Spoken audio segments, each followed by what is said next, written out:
black culture, there is one person who has been doing this for decades. He has been supporting our communities. He's been fighting for our communities in the trenches. He's a fighter, he's a civil rights icon, and he's a visionary. The Reverend Al Sharpton. Thank you. Right now in Washington, D.C., they're having on the National Mall the celebration of July 4th.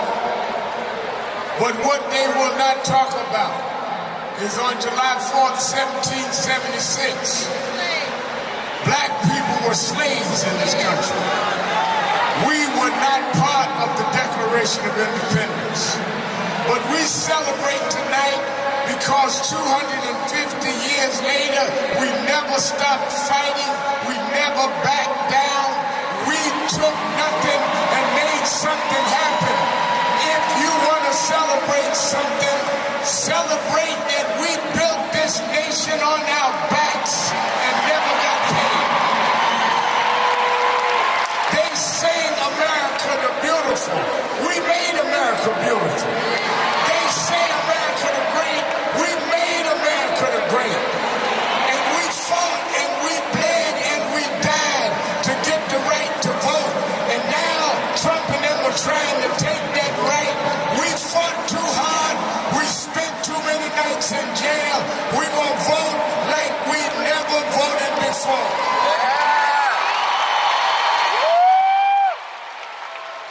Today, a group called the Patriots marched in Washington with Confederate flags.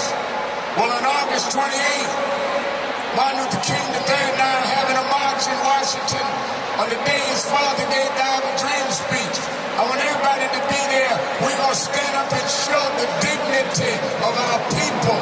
We're going to show that we are going to never back down. We won't bend, buckle, no matter what they do in the Supreme Court. We're going to win in the court of opinion. And let me say this. Don't take for granted that you're here tonight. They tried to, in every way they could, criticize Essex, criticize Rich Lou Dennis, but they don't understand that the harder you hit us, the harder we fight back. We're the children of people that took nothing and made something happen. You can't beat us down. You can't turn us around. We will be the essence of what happens in our culture. Lastly, I've been at every Essence Festival since 1995. I came that year with my mentor, and we spoke. Well, he died in February of this year, but I want to continue what he taught us, because even when times look bad, the 16th. even when they look dark, Do you know what time it is? It's Al Sharpton's time. And for the next 3 hours, it's time to put aside all pretenses, deception, denial, or fronting. The time has come to keep it real on Keeping It Real with Reverend Al Sharpton. A very good afternoon to you all across the country, and good morning to those listening on Sirius XM Channel 126, The Urban View, where talk empowers and becomes action.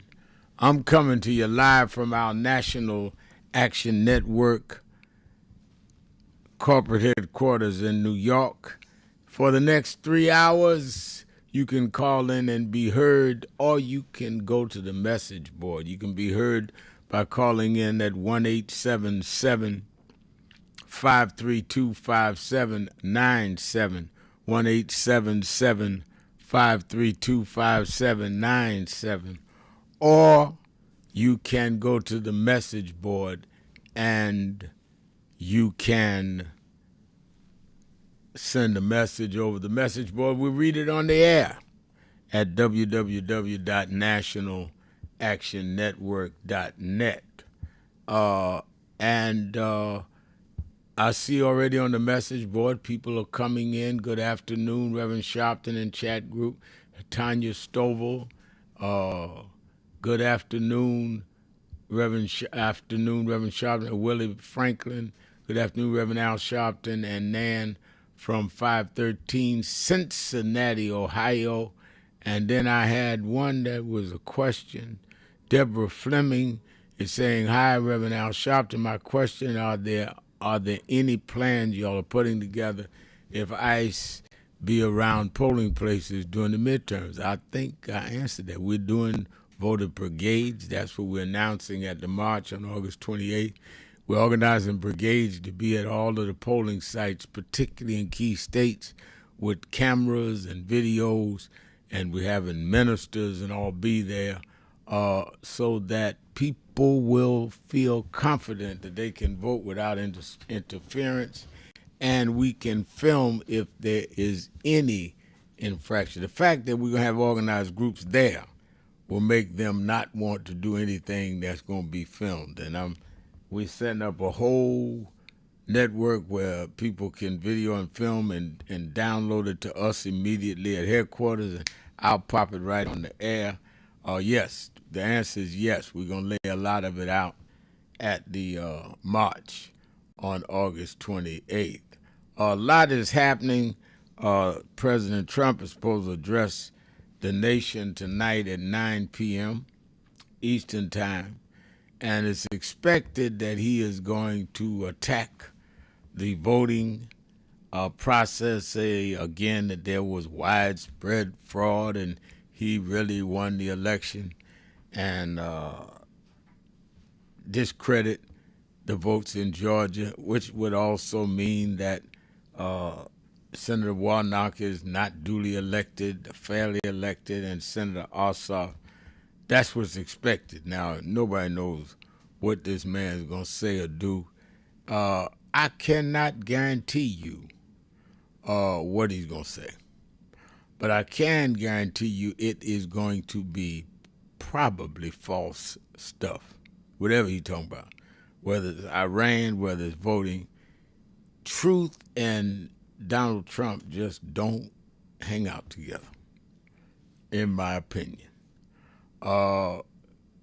We saw yesterday where Todd Blanche, who was his attorney, his defense attorney, during his criminal trial here in Manhattan, is now up for becoming the attorney general. He's already acting, but needs the confirmation. And he couldn't even bring himself to say that, yes, Trump was beat in Georgia. He tried to play word game. Yes, Biden was certified as the winner, but did he win the election? Can't answer that.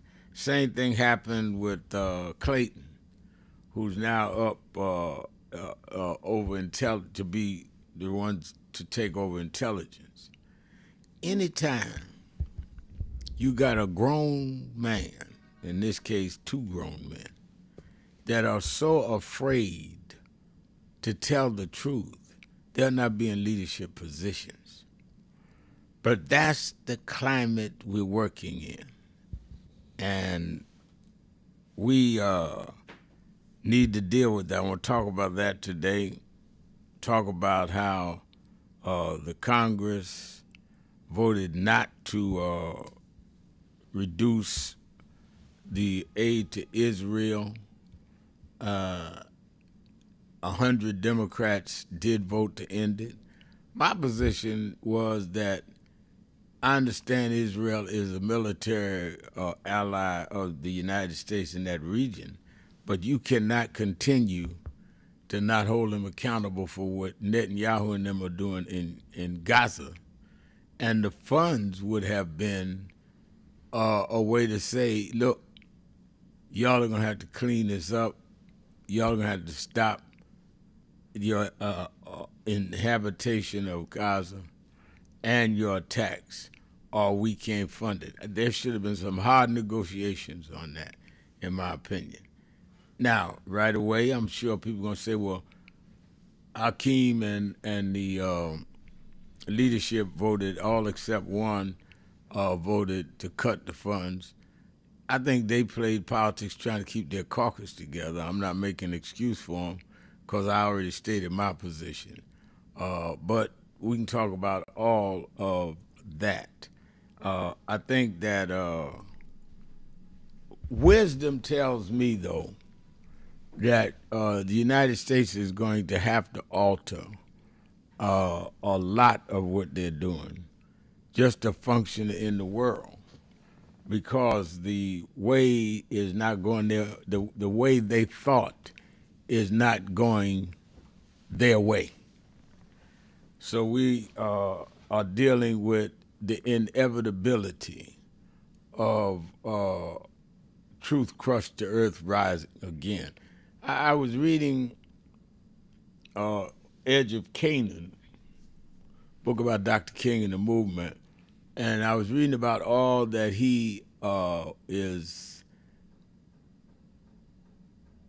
all that he went through. Dr. King, wiretap, lies.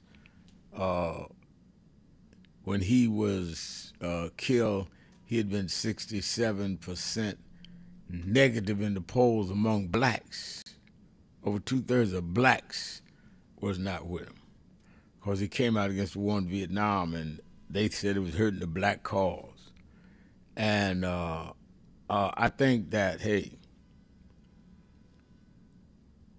we know you got to fly against a headwind, but we landed before and we're landing now. I am absolutely convinced of that. I see on our message board, Yvonne L. Griffin says, good afternoon. I cannot wait until August 28th, March in Washington.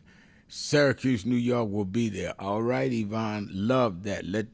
Tell the folk I want to meet you. I want to see who this is on our page, because I want to thank you for spreading the word. Syracuse has to be there.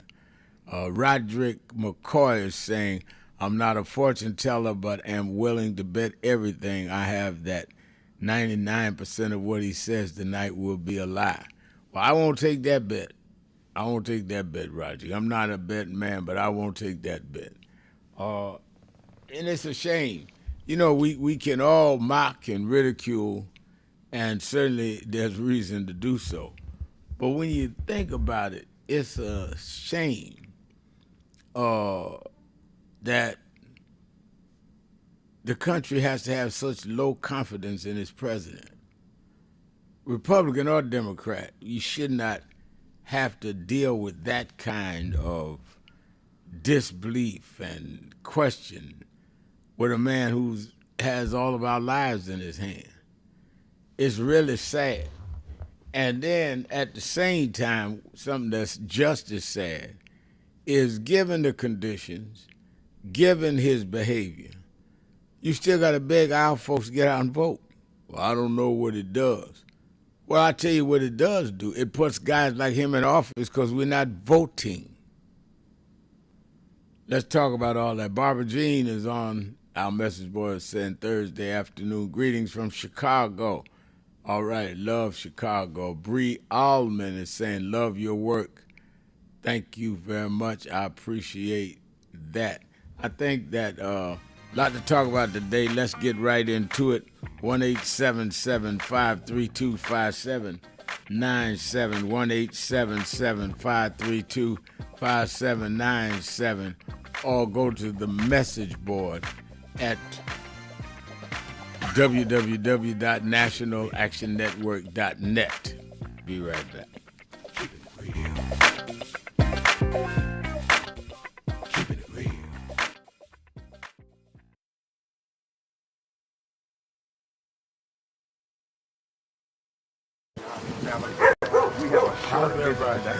So we just wanted to greet you all and thank you for allowing us in. Yes, sir. We were here. They were on the plantation. Our family was on the plantation. Wow. And that's, of course, that's the slave house. It was one of those slave houses. Good to see you again, sir. How you It's doing? been 13 years. That's right. Good to How see you you. been? Doing fine. Good.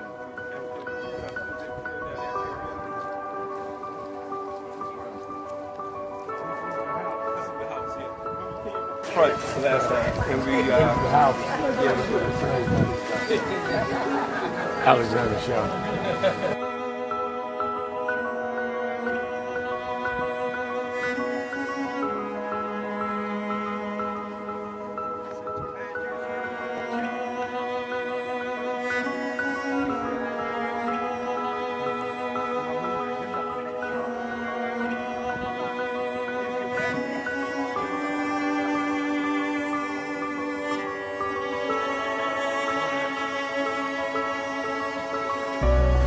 How many slaves were staying there? I have no idea. This is where they would have a slave. Right? Yeah, that's when exactly. That was exactly.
I just found out the two people that most influenced my life were from South Carolina, James and Jesse.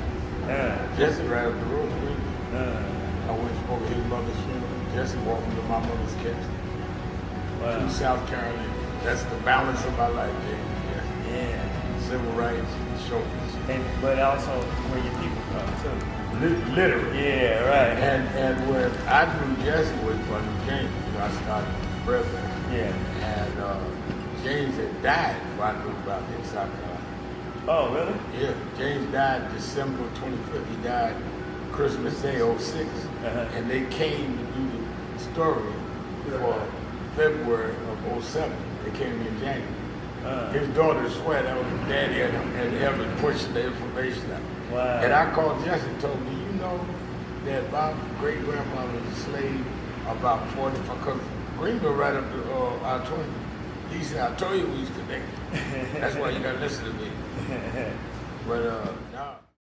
So we are fighting. That's why I said to deal with this DEI situation, you must be disciplined and do study, because unless you do structural change, we'll keep coming right back to this over and over again. I spoke Wednesday night at Yale University, and I told them students, some of those brightest students in the country, Yale, Harvard, I spoke at Yale, and told them there is a structural problem, which is why Trump and Vance and President Elon Musk, they can come in and put us backward because the structure was never corrected. They walk in the door and say NDI, because structurally they can make that stand. We've got to break the corporate world from doing it and then straighten out the structure of how this country is. Why we ought to be sending people to Congress is not sending them to Congress because they had the robocalls call your house, but they're committed to the structural change of this country.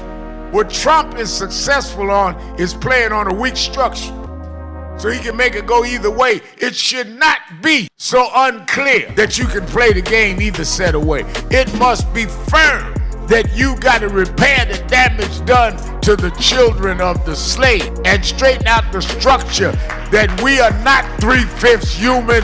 We are full human beings that built this country and never got paid.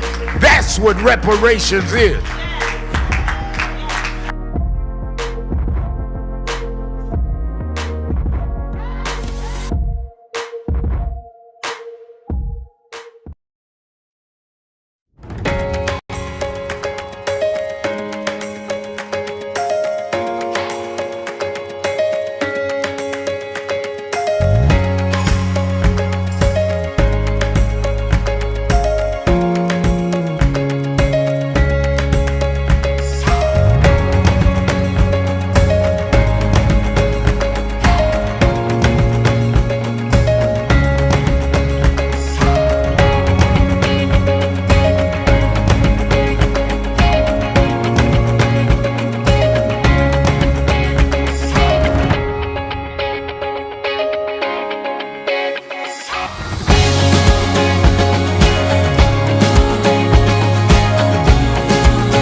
it is really a intersection of both emotions, because when I was 11 or 12 years old, so I watched the news a lot and I became enthralled with the image of Adam Clayton Powell. I was around 11 and I convinced my mother to let me come up to this church to see Adam Clayton Powell. And in those days, people in Brooklyn used to say it's dangerous to go to Harlem. And folk in Harlem used to say it's dangerous to go to Brooklyn. Now, to 135th Street, and I came, sat right back there, and Adam Clayton Powell walked down this platform. And I remember after the church, in those days, Johnson, the pastor's study was right inside with the plexiglass. And I knocked on the door and I told the secretary I wanted to meet Reverend Powell. She looked down this little 11-year-old boy. She said, really? She said, who should I say? I said, Reverend Al Sharpton. That power means dignity. Means we're gonna walk side by side with you, or through you. We're gonna be with dignity and integrity. We don't want any more than you have, and we're not gonna accept any less than you have. That's my power.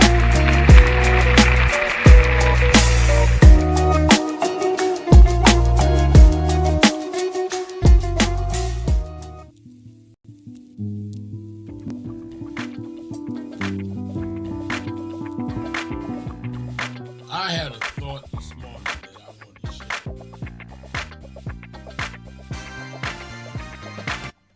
You live, sir? Keeping it real. I'm your host, Reverend Al Sharpton, and we're back.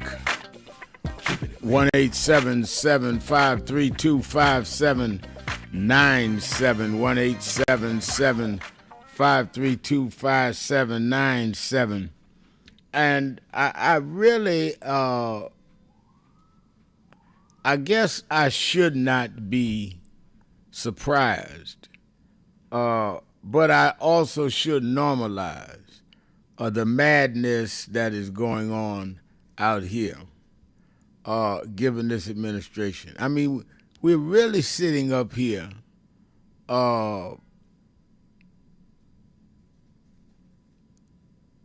acting like it is normal for the president to make the head of the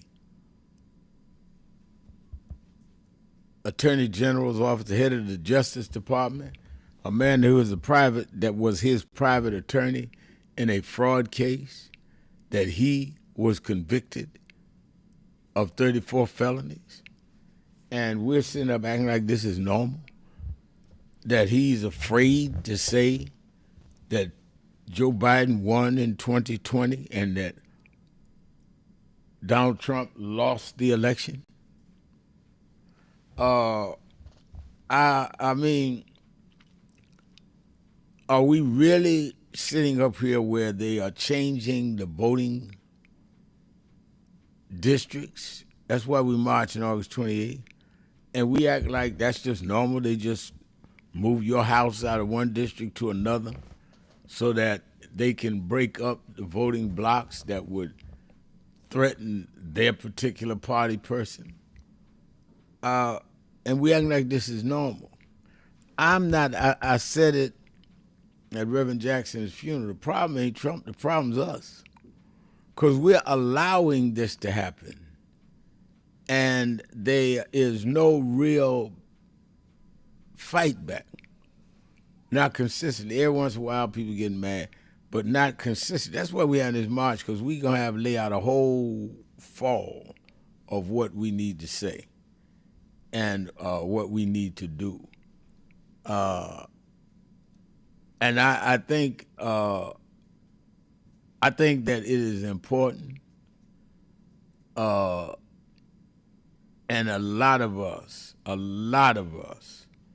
need to get involved. Let me go to some of the phones. Let me give the announcements first. First and foremost, don't forget Watch Politics Nation this weekend. I'm booking the right people in the thick of these issues, and you need to watch it 5 p.m. Eastern Time on MS Now.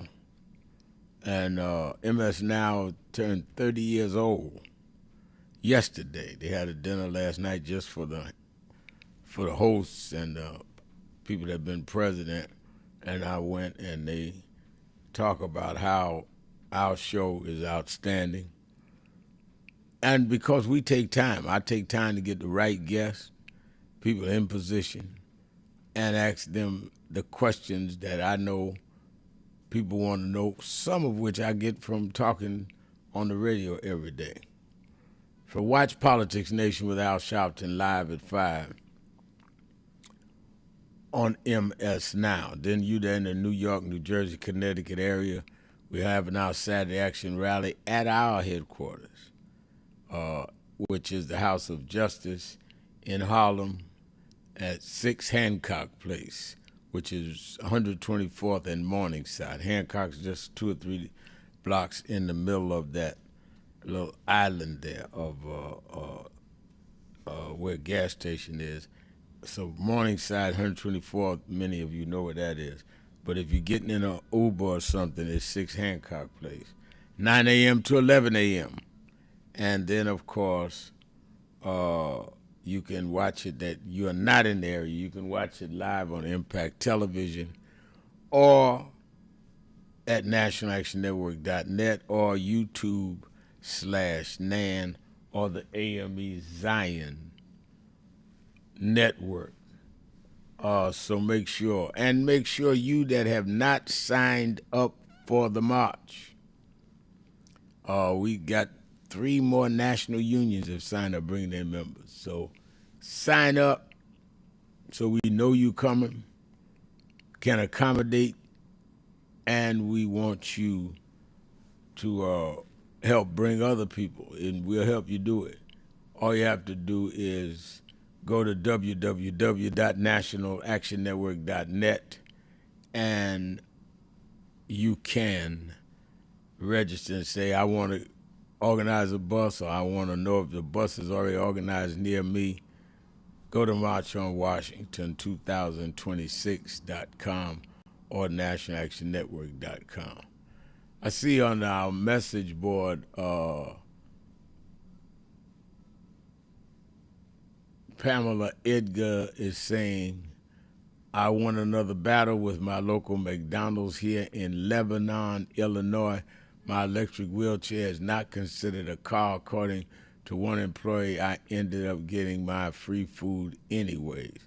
Well, I'm glad. Fight back. Whatever it is, I'm for standing up for what is right. The mayor, Rodney Jones, is saying on our message board, so let me get this right. The President of the United States is going to occupy TV airtime to cry about his delusion of the 2020 election being stolen. I will not be watching. Yeah, well, that is what you can expect. He probably will come with some other stuff, but I think that it is crazy. And Max Donald is saying, where's that autopsy at, Al? If you're talking about the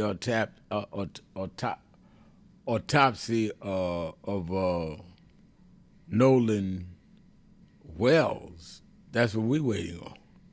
Family and Attorney Ben Crump met day before yesterday with the district attorney. They say they're working on everything. We did an independent autopsy. We're waiting on the toxicology report to come. The funeral will be Monday. I'll be doing the eulogy right there in Ocean Spring, Mississippi. I'm going to Mississippi. Invitation of parents to do the eulogy, and Ben Crump will do his legal strategy there. But believe me, we want to know what the truth is, and we're going to stay on this. People ask me, well, why you don't believe the sheriff? Well, the sheriff don't believe himself now. He started saying, that there was no foul play. Now he's saying, well, we need to investigate. But how do you trust somebody that already said there was no foul play and then had to investigate once we got involved and it became more nationally known? And how do you expect the parents to trust that when you tried to act like it wasn't nothing there? And we are having other incidents pop up. Another young man I see that's saying drowned suspiciously. I was telling the guy the other day, guy said, remember how you always in the middle of these things. I think that's why we started National Action Network. Civil rights groups do civil rights. I do not understand what you don't understand about that. That's like going to a lawyer's office and saying you're always dealing with legal stuff. That's what they do. Civil rights activism is what we do. And I think because we know, and we should know by now, that if there wasn't a need for civil rights organizations, we wouldn't exist. NAN is 35 years old. I started NAN in 1991 with about 12 people. We wouldn't be around here 35 years later if it was not necessary. And you have some organizations, NAACP, Urban League, older than that. So the question is, when will these groups, including ours, be unnecessary? And so far, it doesn't look like any time soon. All right, let's take a break. We're going to take your calls and come off the message board with your messages. 1-877-532-5797. Shopton, keeping it real. Be right back.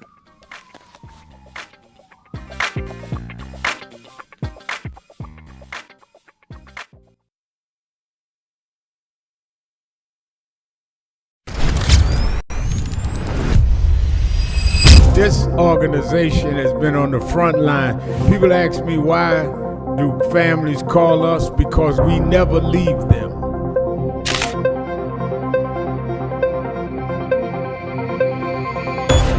No justice. No justice. What do we want? What do we want? What do we want? When do we want it? When do we want it? When do we want it?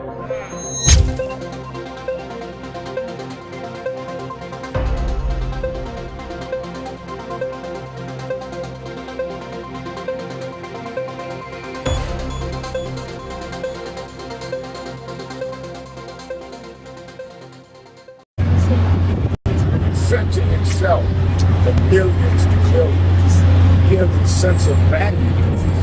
Our history is worth. We're not a worthless people. We're not a people that are just some ghetto drugs. You know, sometimes we have places that we will investigate. And this one shows us that we are.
Me and Jesse, when he came to go speak at the UN, he said, I'd first go to Harlem to see those that fought for me. Oh, that's nice. Yeah, we keep it hung up in the house. It's a great photo.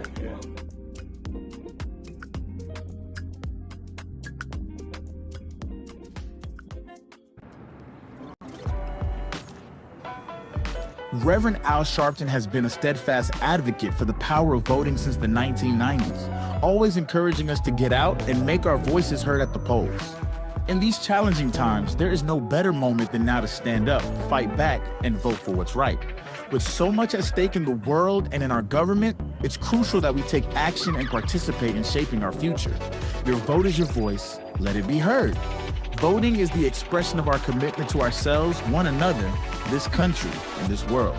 Reverend Al Sharpton.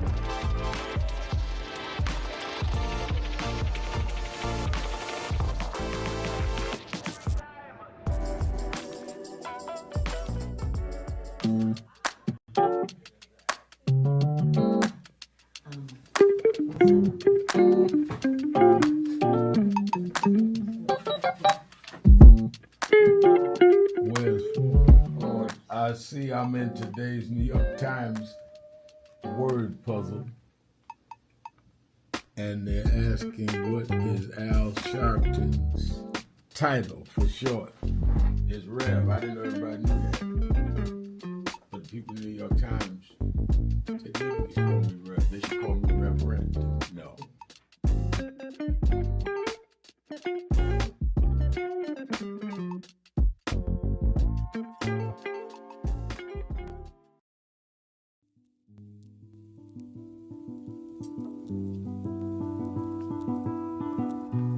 I had a thought this morning that I want to share with you about mentorship. I am able to do a lot of what I do because I had great mentors, but there are correct ways and incorrect ways to mentor people, in my opinion. I was mentored as a boy preacher by Bishop F.D. Washington, one of the great Pentecostal preachers of his time. Then Reverend William Jones became my pastor after Bishop Washington died, who was unquestionably in the top 5 black church ministers, theologians. Reverend Jesse Jackson, I started my activism under his leadership, he and Reverend Jones. And I learned politics directly as a youth director from Shirley Chisholm. So even though I didn't finish college, I had the most unique education in the world from being exposed to giants.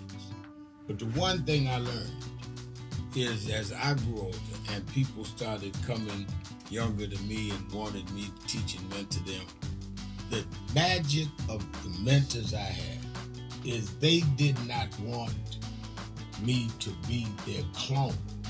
They wanted me to learn things from them and use my own gifts and talent in my own unique way and let me do things on my own, because they knew that if I flopped in some things, it would teach me for the other things. They'll come and help me once I was down, but they were not going to have me avoid being down. And they were not going to impose themselves on me. Why am I saying that? Because too many mentors want clones. And too many mentees want their mentors to put them on a pedestal. Oh, so-and-so didn't do this for me. Oh, so-and-so didn't open doors for me. If they got to open doors for you, it may mean that they knew you weren't ready to go through those doors. Their job is to prepare you. Your job is to develop your own skills, your own unique ways. And I don't care if it's my daughters, who both have come into their own, or anyone else. I'm not a talent agent. I did not form National Action Network to give people their step up. I formed it to fight for justice for everybody. If talented people get in. Keeping it real, keeping it real. I'm your host, Reverend Al Sharpton. Let's go right to the phone. Let's start in Hawaii with Yusef. Yusef, you're keeping it real with Al Sharpton. How you doing, Rev? I'm doing good. How you doing there? Man, appreciate you, sir. Appreciate you for supporting vets all day, every day. I just want to get to, it takes 150 years for the Medal of Honor to get approved when these guys go to war. So what I'm trying to say, I read where medal recipient had to write letters, everything to these Congress people to get their medal out, and it took 150 years or something, the longest time. But we can declare war in 6 days. I want people to think about that. Here you got, military members who have gone to big conflicts, big war. They might be looking for medal of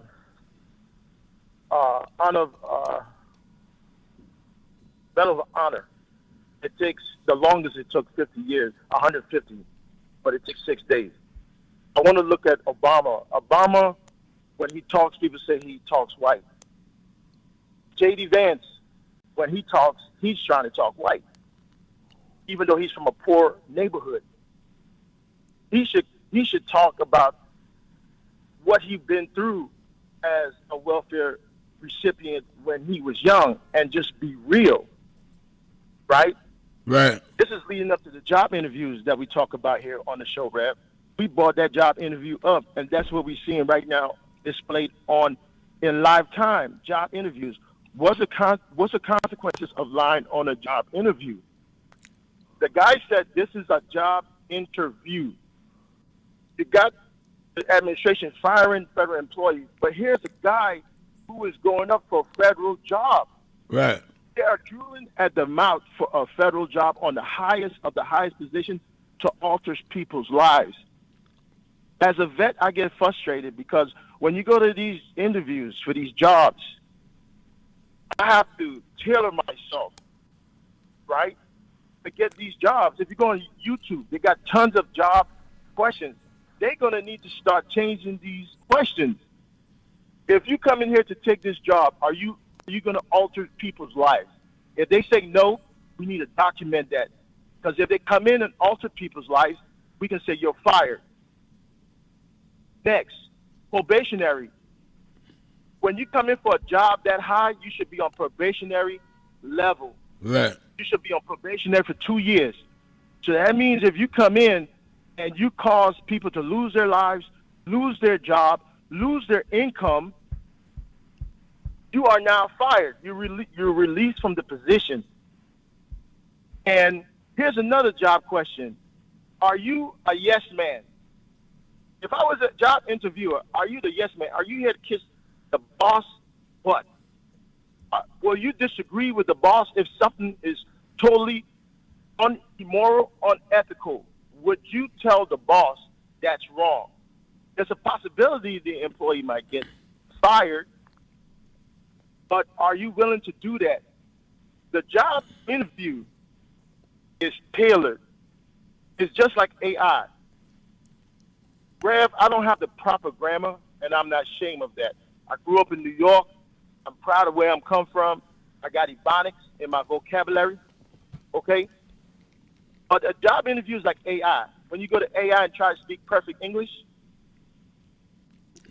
that's still not you. That's all AI. It still doesn't make you good for the job.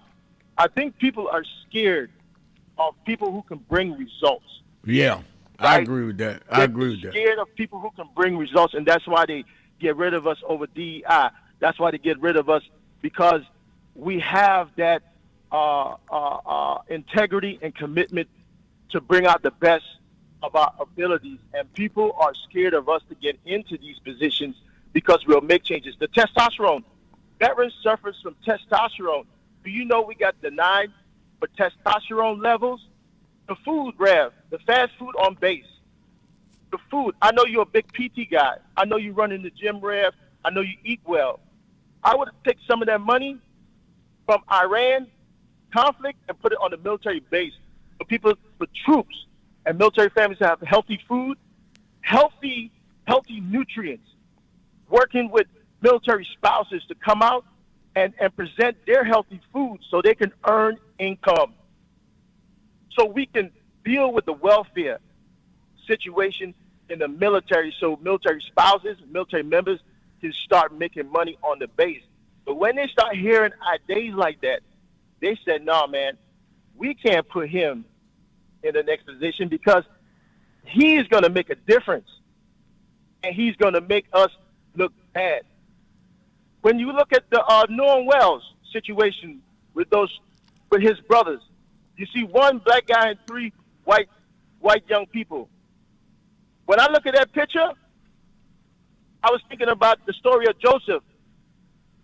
My question would be, where is your brother? Yeah. Because I don't see color. When you come back from that trip, the divine and the Almighty would ask you, where is your brother and what happened? I appreciate you, Rev. I appreciate you. I appreciate you. You hit a lot of important points. Thank you for your call. Let me go to Charles in Washington, D.C. Charles. Rev, good afternoon to you. Good afternoon to you. Thank you, sir. It was good to see you enjoying yourself at the D.C. concert. That was real good. And I want to say thank you for all of the work that you're doing for our community specifically. There are a number of issues that you're tackling right now. So we appreciate you on that. But the purpose of my call today, Rev, is for everyone all over the country. The Congress is going on recess on August the 1st. Right. And from New York to California, from Washington to Florida, I would like all of your listeners to get on the phone with their congressman and have their congressman come out to the local VA hospital and spend a day with their staff in the VA hospital assessing the needs of the veterans, the medical professionals, from the doctors down to the nurses to the technicians, but most importantly, the soldiers, sailors, airmen, and Marines who have served this country, and ensure that they create an amazing level of efficiency in this country's repayment to the services that the veterans have offered. It's very, very important. And also, in those same districts, encourage all of the pastors to come together, all of the business people to come together, and bring those congressmen into the churches. Have them sit down and hear what the needs of the communities are and make them address the needs of our communities all over the country. And finally, we have a lot of work to do between now and November. In Louisiana, we can send Jamie Davis to the Senate. Right. Georgia is very important. Keisha Lance Bottoms, we need her to become the next governor. Right. Penny Brown Reynolds, we need her to become the next Secretary of State. Down in Florida 20, we need Luther Campbell to become a congressman. Missouri 1, we need Cori Bush to become congresswoman again. And then, of course, right where you are in New York, Reverend Sharpton, New York 13. I think Chevalier's going to take that district. Oh, she already did. She won the Democratic primary. She's going to win that. No Republican going to win that seat. Absolutely. It's a wrap. So all over the country, folks, we have got to be very, very serious. We have an opportunity this November to do something that we have never done before. And what is that? Get more black people in power who can impact our communities. And at the same time, we've got to enough citizens to put the proper amount of pressure on them to make them deliver to us those things that we need delivered to us. I hope I'm making sense, Reverend. Make a lot of sense. Make a lot of sense. Thank you for your call. And he is correct. That is why it is important we put pressure on the members of Congress when they're in their home district. And it is important that we put pressure on those in Washington. All their staffs are not on vacation. Some of them are back by the 28th. Many of them will be at the march. If not, I'm going to take attendance. And the Supreme Court and the White House. We got to go to the seat of power. And I don't care if some of the Congress people are still out. They need to have their staff say tens of thousands of people in Washington today standing up against what they did with redistricting, what they're doing in terms of voting rights, health care, and we need to be really cognizant these people have awakened. We've not shown any national strength. That's why August 28th is so important. Let me take a break. Be right back. It's Keeping It Real. Shopton. Be right back. Who was the last person I gave you?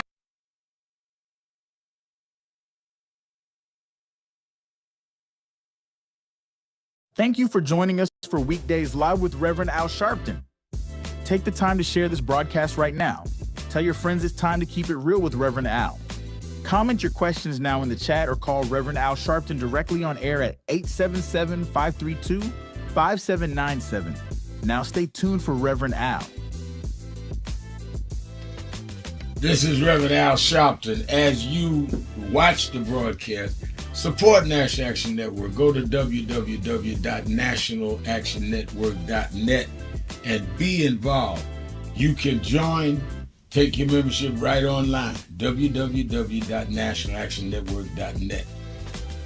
Getting ready to start the program, but we need you to be part of the movement.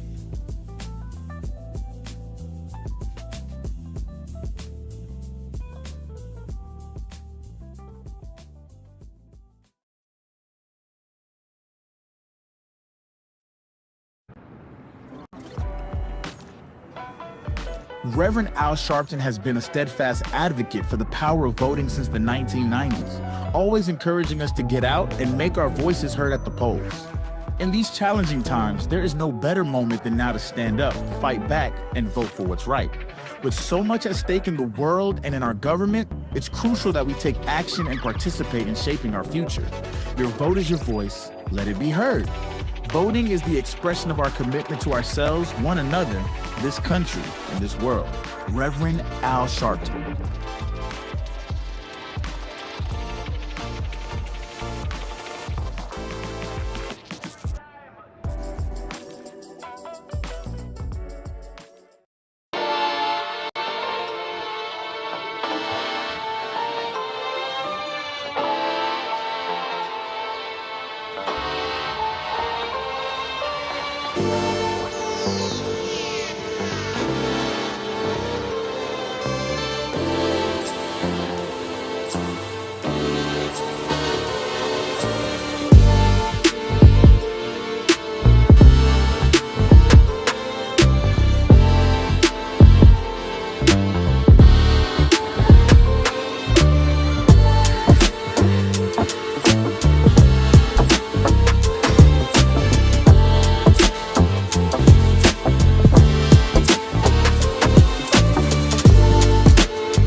since 1995. I came that year with my mentor and we spoke.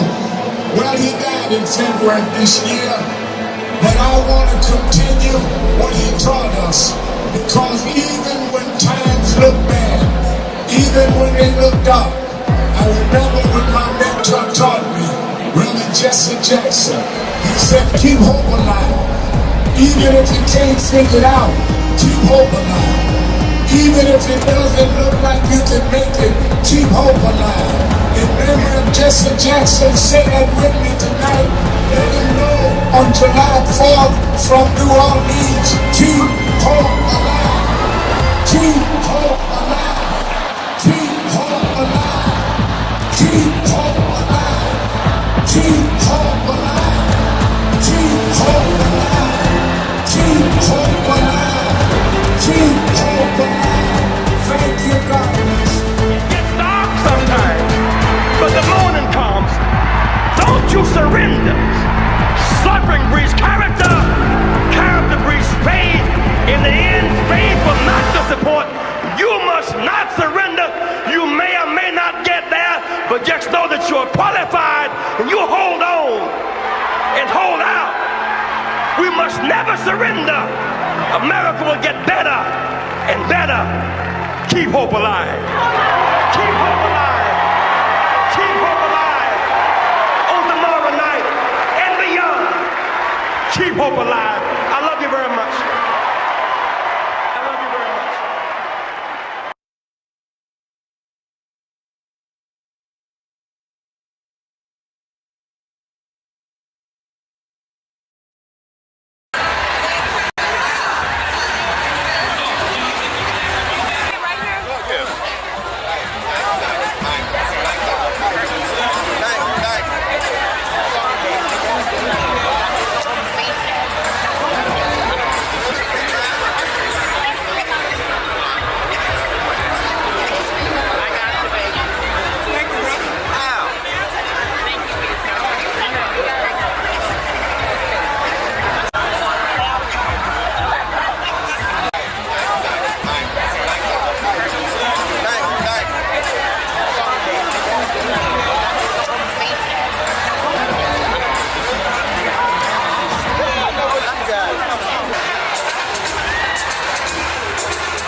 I remember I was 12 years old. I was a boy preacher in the Church of God in Christ. Bishop Shear knew my bishop, Bishop Washington. Bishop Washington, my mother was concerned I was getting into politics. They brought us to Reverend William Jones. His daughter's traveling with us.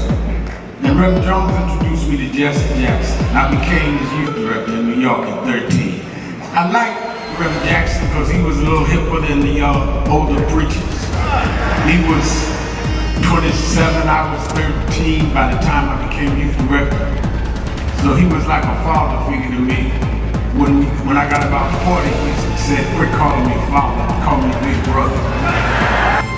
We went to the car center, and James Meeks and Jesse Jr.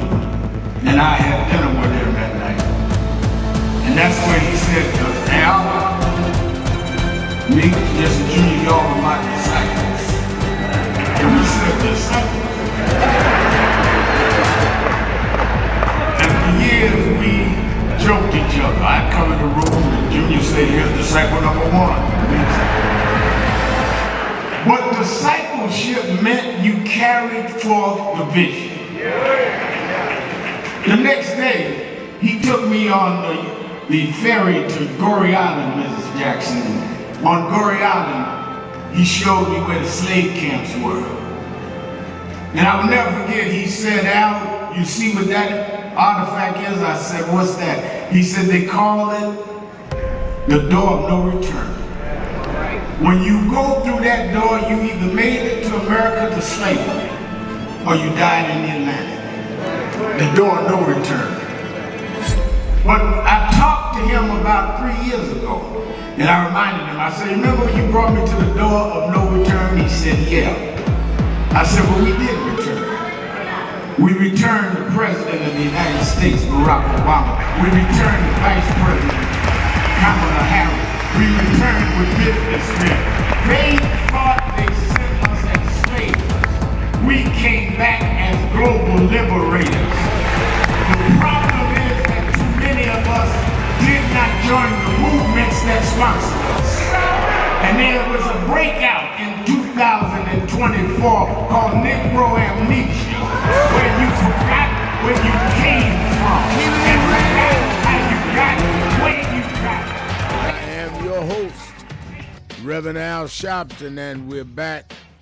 1-877-532-5797, 1-877-532-5797, or you can go to the message board and I'll read your message. Like Connie Spoon is on the message board saying this Nolan Wells situation, too many lies, and we need a real detective to undercover the truth or uncover the truth. Maybe we need Columbo on this job. There's too many lies. The right detective can solve the situation. Rest in peace to all of the ones. And that's why I'm going. That's why I had the family come up here. It's too many lies. You're absolutely right, Connie.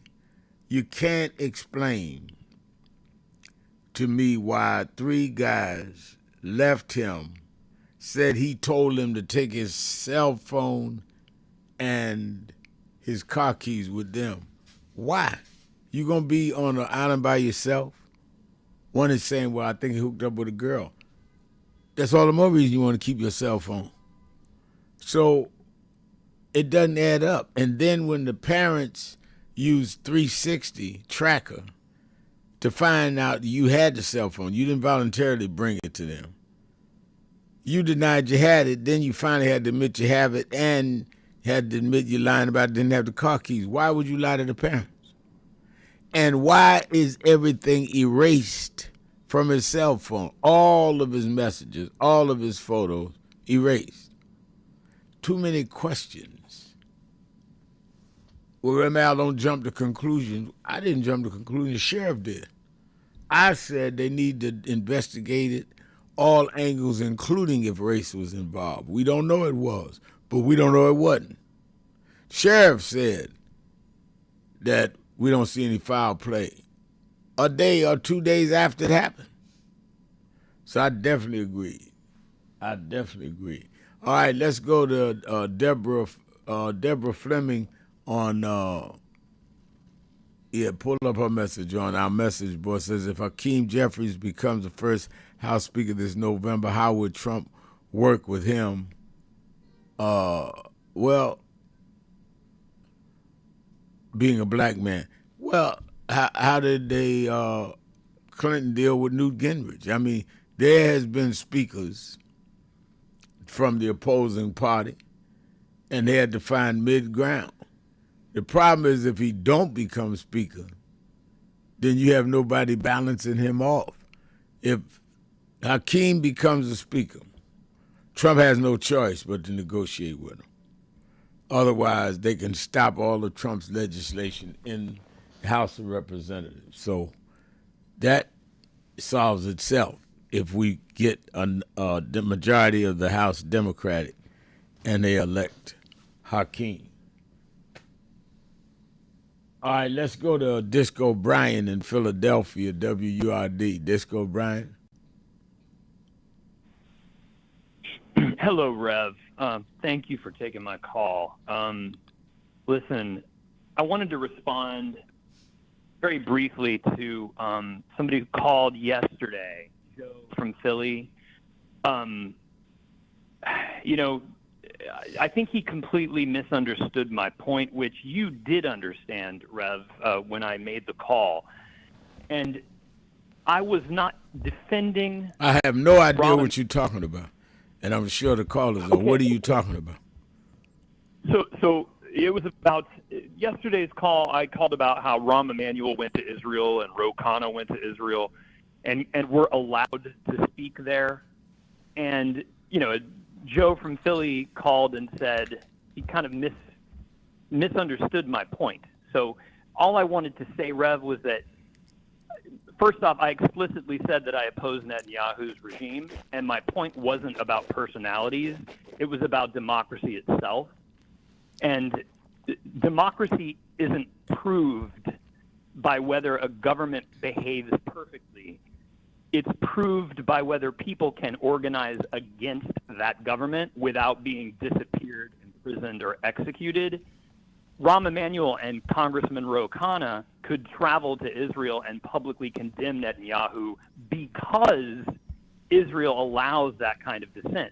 Hundreds of thousands of Israelis have protested, as you know, Rev, Netanyahu in the streets. Journalists in Israel criticize him every day, and members of the Knesset denounce him openly all the time. So my question yesterday wasn't really about Rahm Emanuel. It was this. Would Zoran Mamdani be free to stand in Kampala and publicly denounce Uganda's anti-LGBTQ laws?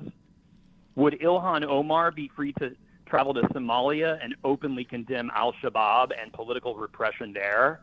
Would Rashida Tlaib be free to stand in Hamas-controlled Gaza and denounce Hamas for imprisoning, torturing, and killing Palestinians who oppose them? That is the distinction I think we have to be willing to discuss, because, Rev, supporting democracy means defending the political space where people can challenge their own government, not just when it's convenient.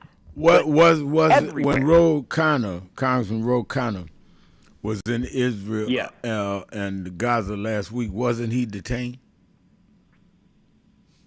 Was he detained? I mean, he came home and went on every news show and talked about what happened there, and just 2 nights ago was on. I didn't ask you where he was on. I said, was he detained? You know, I mean, I don't know, and I'm you not just sure, told me he was on like, TV saying what happened. So what did he say? Yeah. Well, I mean, if he was detained, maybe he was detained briefly, but then. But he was detained. I mean, again, you can't say that people can say what they want to say over there, and other people can't say it in their home states. And then when I asked you, was he detained? I don't care if it was an hour, 2 hours, or 4 days. If he was detained, then that would make people say, well, you will be punished if you say certain things in certain places.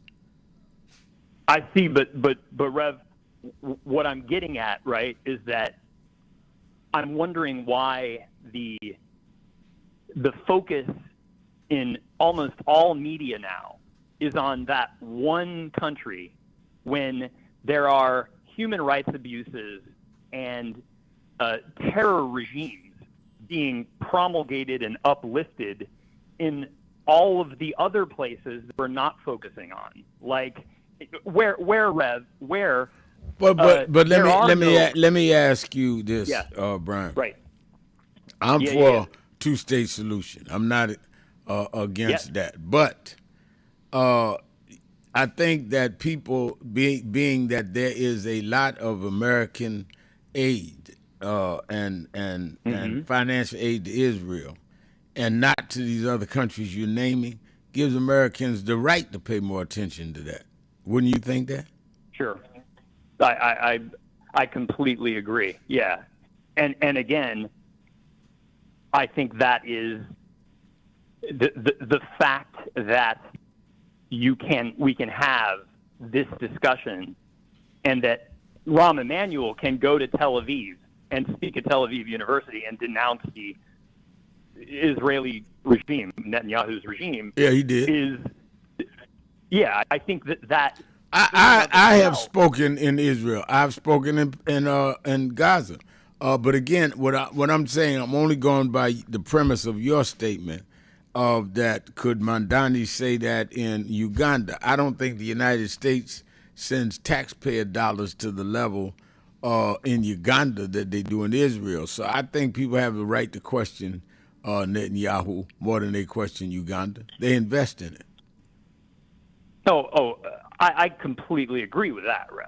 I mean, I agree with that. But you know, I guess what I wanted to say, Rev, is that when we talk about the Israel-Palestine conflict, it's like we never really hear that often from Israelis opposing Netanyahu or Palestinians opposing the Palestinian political leadership. No, that's true. That's true. Yeah, like Ahmed Fuad Al-Khatib, he is a senior fellow at the Atlantic Council, and he started an organization called Realign for Palestine. And he's a Palestinian from Gaza. And I think every one of us who cares about Palestinians should listen carefully to what he said just today. He wrote recently uncovered handwritten notes from Hamas leader Yahya Sinwar show he anticipated a devastating Israeli response before October 7th and nevertheless planned an attack designed to seize towns, murder civilians, take hostages, and provoke a regional war. If those documents are authentic, he writes, they suggest Hamas knowingly gambled with the lives of both Israelis and Palestinians, expecting Gaza to suffer catastrophic consequences. That should fundamentally change how anyone who genuinely supports Palestinian rights evaluates Hamas. And he closes with this: supporting Palestinian freedom requires rejecting Hamas, because a movement that knowingly courts catastrophe for its own civilian population cannot credibly claim to represent that population's interests. And Rev, if we truly believe in universal human rights, then we have to support Palestinians. Well, if we are going to support Palestinians who are courageous, and I agree with you, then we need to ask Netanyahu why he was funding Hamas through Qatar. Is that not right? Absolutely. So you preaching to the wrong people. Netanyahu had to deal with Hamas till he didn't. So that's why I'm anti-Netanyahu while I'm not anti-Israel.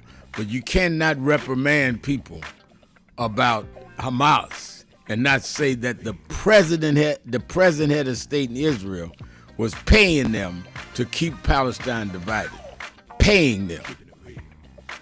Thank you for your call. Let's take a break. We'll be right back. I want to be fair on all sides. To tell me the truth is the truth is the truth. Or put it in my words, keep it real. Shopton. Be right back.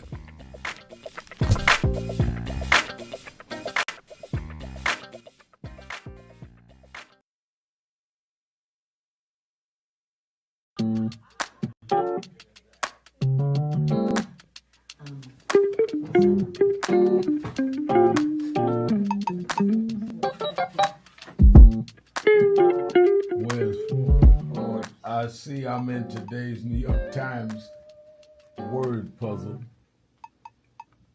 and they're asking what is Al Sharpton's title for short. It's Rev. I didn't know everybody knew that. But the people in the New York Times, they should call me Rev. They should call me Reverend. No.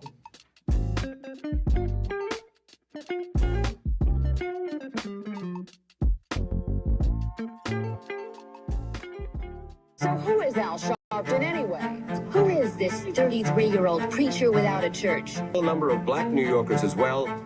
He is little more than a pudgy exhibitionist who can be counted on to show up, bullhorn in hand, at every racial incident.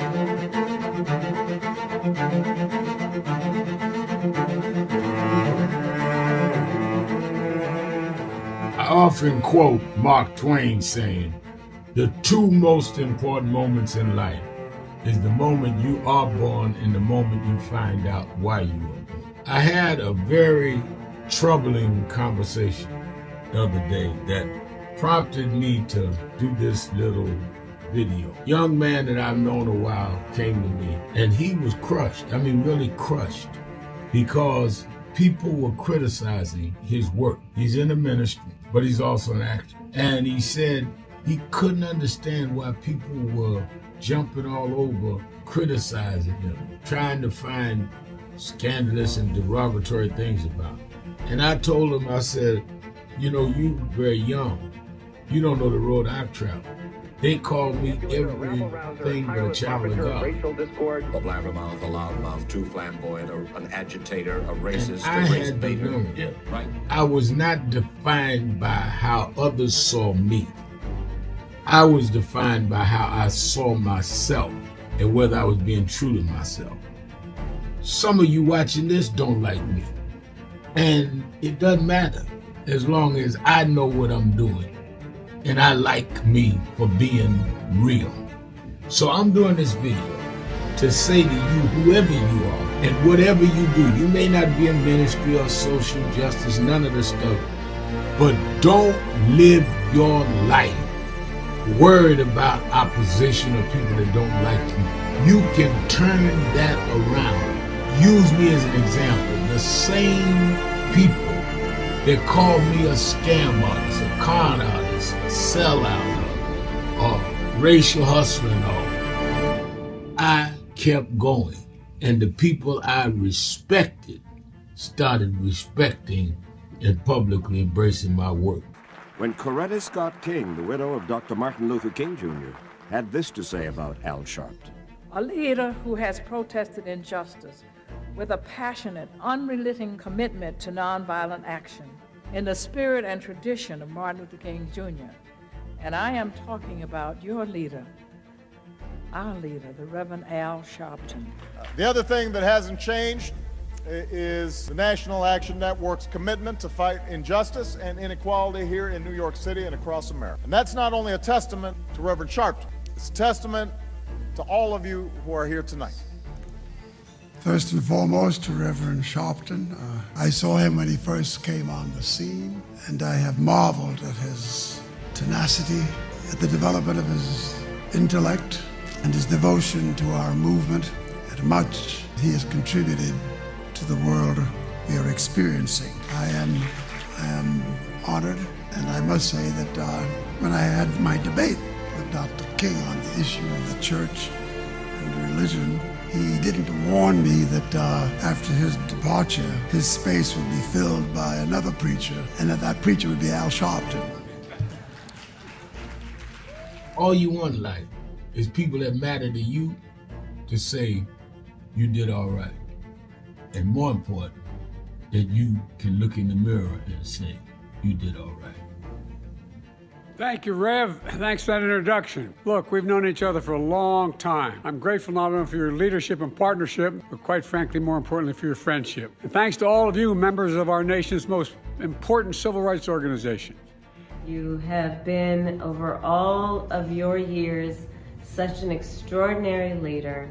You are a voice of truth, a voice of conscience, a voice of practicality around what we must address and what we can do.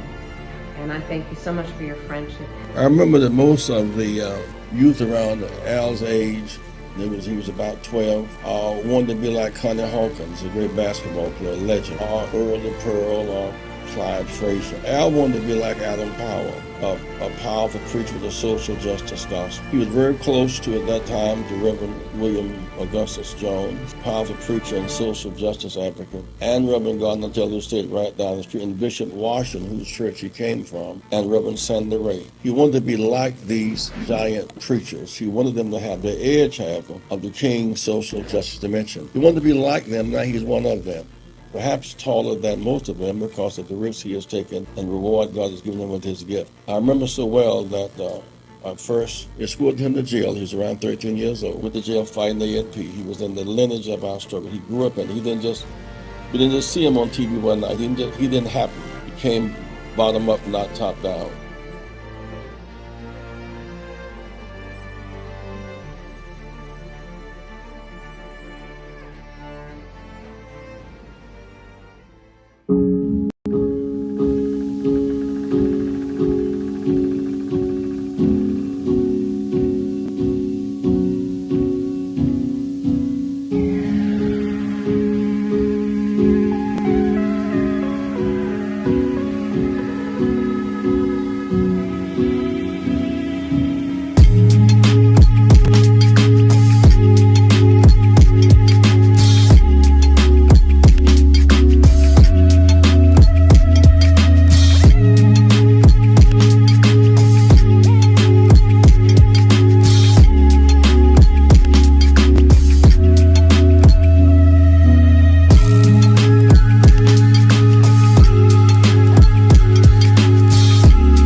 It is such a pleasure to be here with Reverend Sharpton and this entire congregation on Juneteenth weekend to not only celebrate freedom, but recognize the work that is still to be done to ensure that that freedom is within the grasp of each and every New Yorker who has helped to build this city.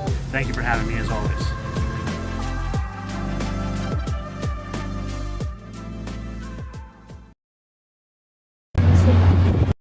Centering itself the millions to billions, give a sense of value. Our history is worthless.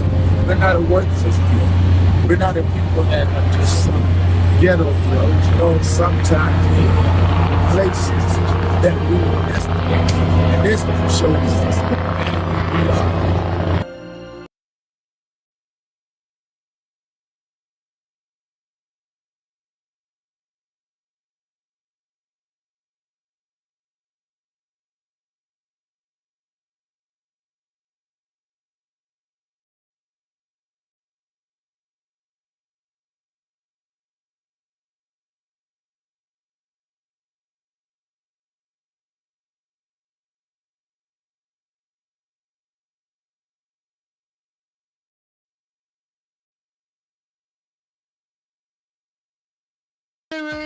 Keeping it real. I'm your host, Reverend Al Sharpton, and we're back. Well, it is Policy Day, and on Policy Day, we bring in our policy expert. She is the CEO of the Protestant Welfare Agencies in New York, and she is, of course, the Vice Chairman of the National Board of National Action Network, Attorney Jennifer Jones Austin. How you doing, Jenny? I'm doing all right, sir. It's good to be with you. It's hot in New York, but I'm holding. It's hot, and then we've got this smoke alarm. Somebody, Akeem Smith, is telling me on the message board, ABC News, reporting Reverend Sharpton, dangerous wildfire smoke continues with air quality alerts in 17 states, including Detroit and Minnesota, rank at the top. But some of that smoke cloud has been in New York since yesterday. I walked out of my office yesterday afternoon, and it felt like it was like a dark gray sky at about 4 o'clock, 5 o'clock, about 4:30 in the afternoon, and I had no idea what was happening. But I think it's in some ways, I haven't done all the research, but you remember during, I think we first experienced it in New York during the Adams administration, and wildfires, and something that was coming to us from Canada, and what they're saying is yet again it's wildfires, and when you have these hot temperatures, you're going to see more wildfires, as we saw in California last year and elsewhere. Yeah, it's frightening. So it's all part of climate. It's all climate related. All climate related. Let me ask you. Before I go into, I definitely want to talk to you about the Trump appointees and their testimonies yesterday, as well as Trump dealing with ICE and these traffic stops. But as you know, I'm doing the eulogy Monday in Ocean Springs, Mississippi, for the family of or the funeral services of Nolan Wells. Now, you're a lawyer, and you've dealt with a lot of these cases, both policy and otherwise. And when I raised the question of the inconsistencies, that, he was with 3 guys, they went back to, Ocean Springs, left him on the island, said he wanted to stay behind. Then somebody said he met a girl. But then they say he gave us his cell phone and keys, which they initially told his parents they didn't have. They tracked it down with the 360 tractor, and then he admitted he had the phone, said he gave it to him, then lied about the car keys. I mean, isn't the changing of the stories and the whole act? I mean, you've raised kids, as I have. I don't know any 18-year-old give anybody their cell phone. Not at all. I know few folks my age that give people their cell phone, especially if you're saying, y'all go back and leave me alone, that'd be more reason for me to want to keep my cell phone. So aside from that, isn't the inconsistencies doesn't it warrant us to really have suspicions and need to have those suspicions relieved one way or another? Absolutely. I mean, the inconsistency suggests that there is more to the story that has yet to be revealed and told, and that these young persons are kind of, they probably, well, I shouldn't do this, but you have the story. You're breaking up. You're breaking up. You're You're breaking you may up. see let's see how I can. Let me see. Maybe it's my AirPod. That's Is better. this better, sir? Yeah, much better. Okay. Lawyers will consistencies in like timeline. There's one confusion. Somebody says that they filled up at 5 o'clock when they really filled up at 5 after 5. Or person was wearing blue shirts, but the person was really wearing a light, or. You're breaking up again. Something wrong with your iPods. You're breaking up again. No, you're breaking up badly.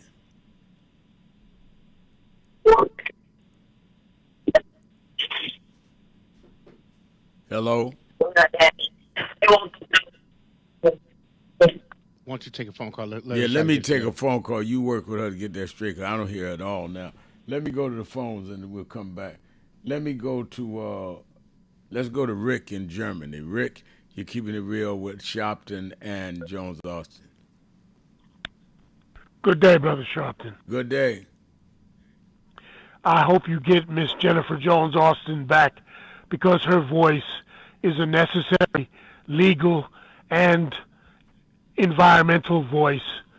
Let me just say quickly, we have a greater chance of going back to a manual vote count for the election of the American president in the USA than we have of establishing a colony on Mars. You in Black America can help restore and reform the Constitution if only more poor people would pay attention to politics and less attention to music and TV entertainment.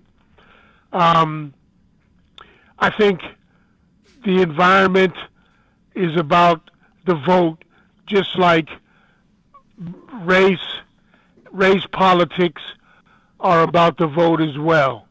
I'm done, brother man. All right, thank you for your call. Did we get Attorney Jones Austin back straight? We're still working with her after the break. Let's go to the break. We'll come back. Keeping it real. Sharpton, Jones Austin. Be right back. Dallas.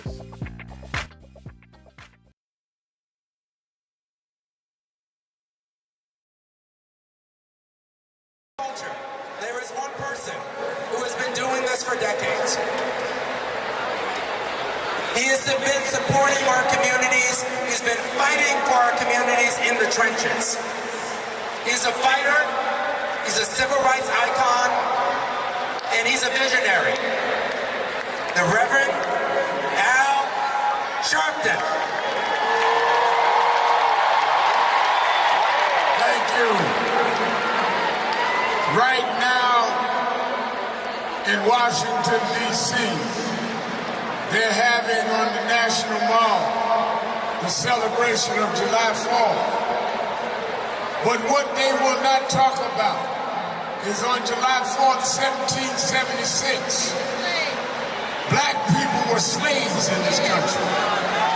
We were not part of the Declaration of Independence.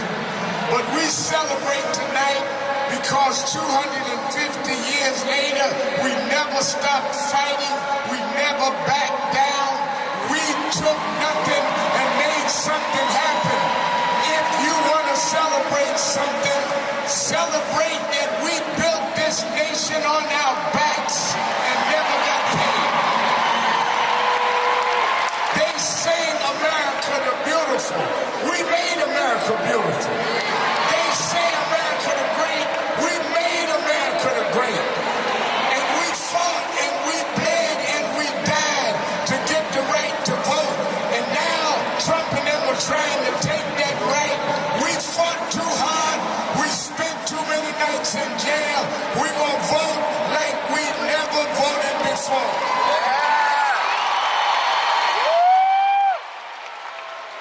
Today, a group called the Patriots marched in Washington with Confederate flags. Well, on August 28th, Martin Luther King III and I are having a march in Washington on the day his father gave the I Have a Dream speech. I want everybody to be there. We're going to stand up and show the dignity of our people. We're going to show that we are going to never back down. We won't bend, buckle, no matter what they do in the Supreme Court. We're going to win in the court of opinion. And let me say this. Don't take for granted that you're here tonight. They tried to, in every way they could, criticize Essex, criticize Rich Lou Dennis, but they don't understand that the harder you hit us, the harder we fight back. We're the children of people that took nothing and made something happen. You can't beat us down. You can't turn us around. We will be the essence of what happens in our culture. Lastly, I've been at every Essence Festival since 1995. I came that year with my mentor, and we spoke. Well, he died in February of this year, but I want to continue what he taught us, because even when times look bad, even when they look dark, I remember what my mentor taught me, Reverend Jesse Jackson. He said, keep hope alive. Even if you can't figure it out, keep hope alive. Even if it doesn't look like you can make it, keep hope alive. In memory of Jesse Jackson, say that with me tonight. Let him know on July 4th from New Orleans, keep hope alive. Keep hope alive. Keep hope alive. Keep hope alive. Keep hope alive. Keep hope alive. Keep hope alive. Keep hope alive. Thank you. God bless you. Thank you. Some noise for the legend. Forget where you come from and forget how you got there. And act like you got there because you were qualified or that you had a good resume. But some of us had to pay a price for your resume to even be read. Some of us had to take nights in jails and licks upside the head or shut out of boardrooms like Byron so you could walk down red carpets and act like you got there by yourself. So I received this award with a special place in my heart and on my shelf because I'm getting it from a freedom fighter who never forgot where he came from and how he got there.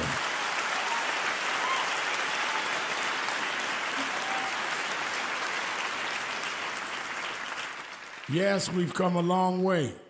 We've had now a black president and now a black vice president, but we still can get shot down and have to march to get a case in court.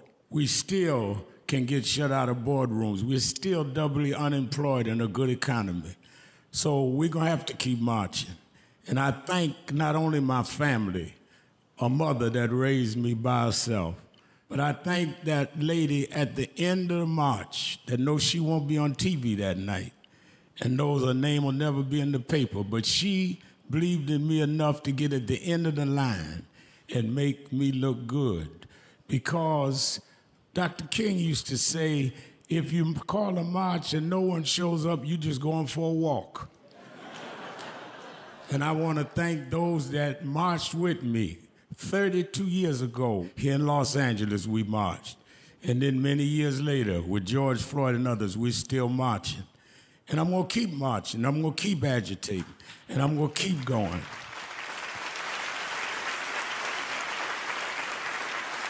Until we don't have to do it anymore. Eddie, known you a long time. Mariah, Chris, and your kids. And I promise you this. The only thing that I really live for is I get up with this dream that every bigot, every racist, everyone in this country that hates will say, damn, he's up again.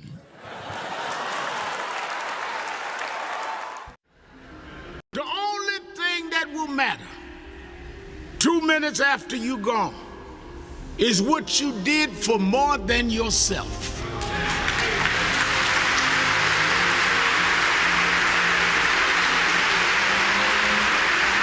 Think about this. Think about it. Today is your last day. I'm your host. This is your last service. Reverend Al Sharpton, Attorney Jennifer Jones Austin is our co-host, and I think we got your sound correct now. Yes. So you explaining us your take on this case with Nolan Wells. Right. So I'll very quickly just sum it up by saying that we've got to remember that law, and especially in the criminal law space, a lot of it deals with reasonable doubt and common, what is commonsensical, what people can expect. So keep in mind that a grand jury would be convened to look at the evidence to determine whether an indictment was warranted in this case if it goes that far. And what they'll be looking at is, what the circumstances are. Are they enough to suggest or to indicate that something foul may have happened, something inappropriate? And then if it ultimately gets to trial, what they're looking at is whether or not a person, a grand jury, could determine beyond a reasonable doubt that a crime did not occur. So what I want you to center on is reasonable doubt. And when you're just looking at the information that's come out thus far, individuals would have reasonable doubt that a young man would leave his cell phone and his keys in the hands of his friends and stay on an island that was unfamiliar to him with no way of getting back by himself. Those are the circumstances that should have caused initially the law enforcement to say, something's off about this. Something's not quite right. You would not have a young man choose to stay on an island without any way of getting off the island. We have yet to hear that these young persons have said, oh, he told us he was going with so-and-so, or somebody else coming forward and saying, he said he was coming with me. Right. So these are the kinds of things that you would look for and that you would raise as questions, and would suggest to you that there's something more, there's reason for us to be very skeptical of these young persons just saying, well, he just said he's going to stay back, and, I do have his phone. Didn't realize I had his phone. Those kinds of things. There's enough here to say something happened, and we just don't yet know. What I would be concerned about, sir, if I just add on this point, is, 3 young boys have to corroborate each other.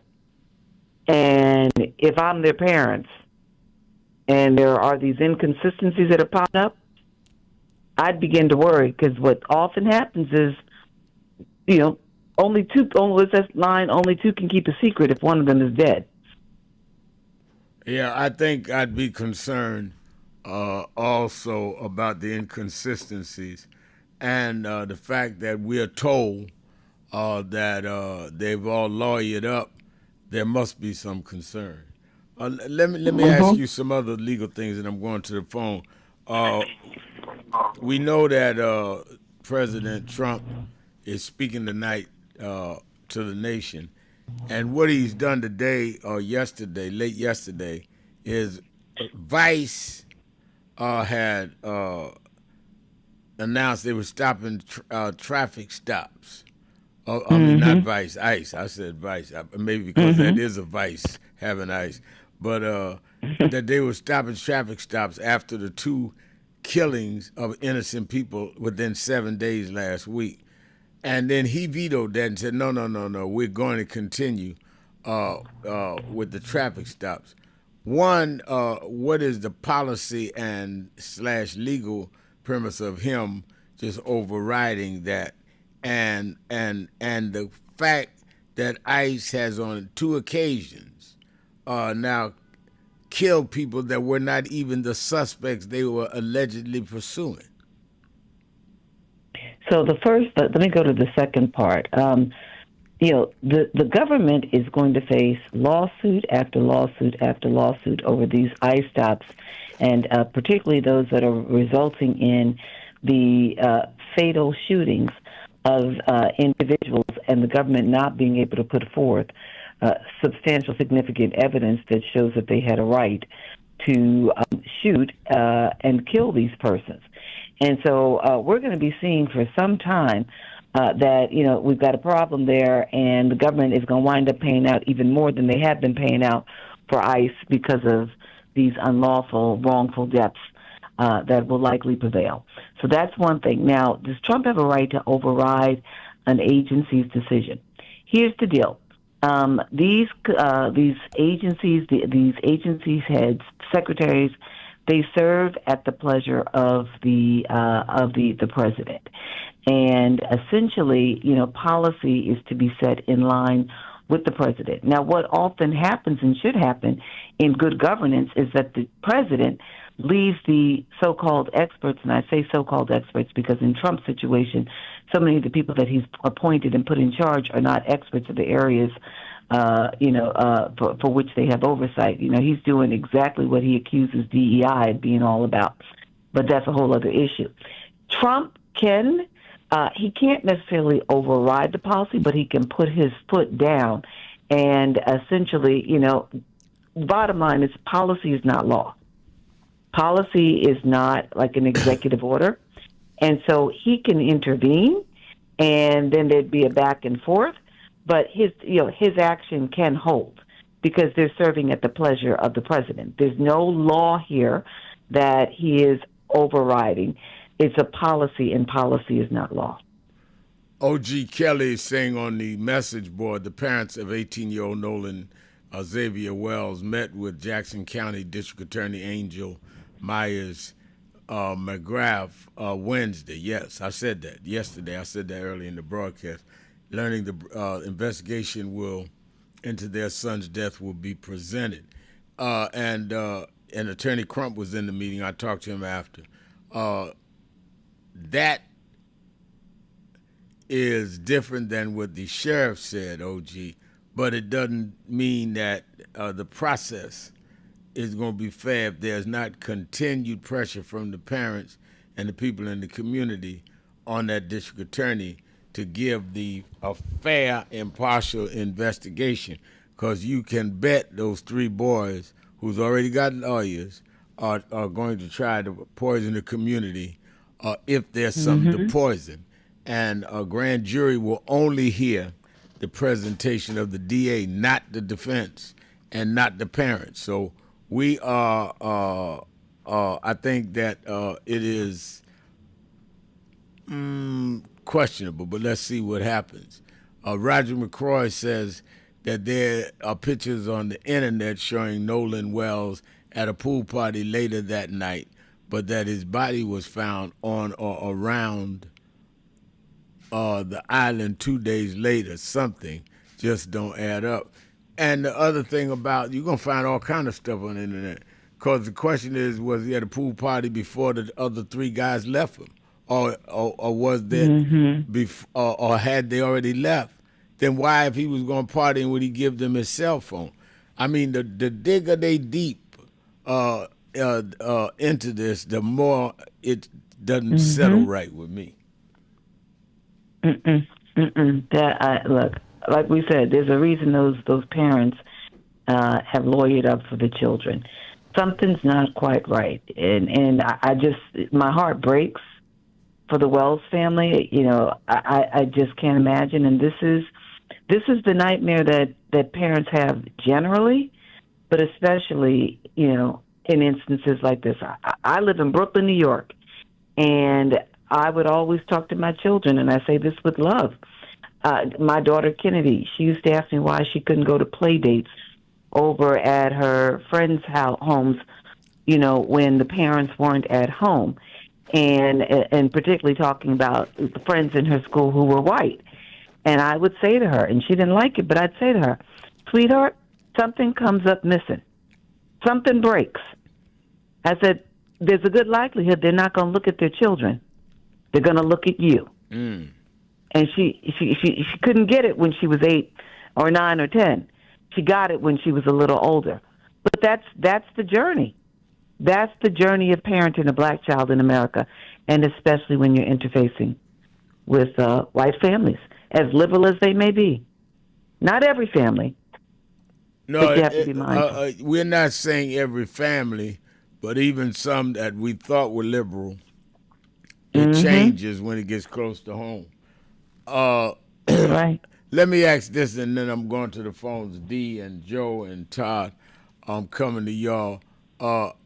I think that it is imperative that as we listen to the president tonight, that we understand that he, by all predictions, are going to question the elections in 2020 in Georgia, and he's trying to create a climate that when the Democrats when the Democrats win, and his crowd loses, that it was some election interference. What are you alerting people to be aware of tonight? Because whether you stay and watch the speech or not, it's going to affect us. So by sticking your head in the sand only exposes your behind to the world, because it's going to move forward anyway. Right. What I'm alerting people to is to always keep in mind, and this is something that I've learned in great part from you, understanding why people do what they do or what they're about to do before they even do it. He's not coming on to talk about the conflict with Iran, the war that he started. He's not coming on to talk about the affordability crisis. He's not coming on to talk about the heat wave that is affecting so many Americans at this moment. He's not coming on to talk about any emerging crisis, which is what this time is often used, presidents will do, outside of a State of the Union. He's coming on and creating a crisis or creating something, wants you to feel like we have a crisis. And he's centering it around voting and so-called voter integrity or voting integrity. What he wants to do is what Donald Trump always does. He wants to sow confusion, deflection. He wants to, essentially, put forward lies and use the power of the Oval Office and the presidency to give those lies the appearance of bearing truth. And why? One, because he wants to get people squeamish about voting and maybe, cause some people to stay away. And at the same time, he wants to rev up his base to have them come out. And then the other thing that he wants to do is that in the event that this doesn't go the way that he wants it to, I'm speaking of the midterms, then he's already, set up the lie. He served it up, and, then he can just lobby it over. That's what this is all about. The motive is to sow deception, deflection, and confusion to get people hyped up to either amp up his people or have other people feeling already disconnected and feeling without hope. That's all this is. All right, let's take our break, and I'm coming right back, going right to the phones. 1-877-532-5797. Shopton, Jones Austin, keeping it real. Be right back.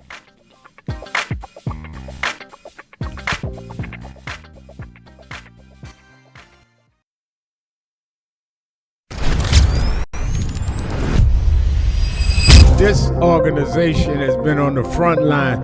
People ask me, why do families call us? Because we never leave them.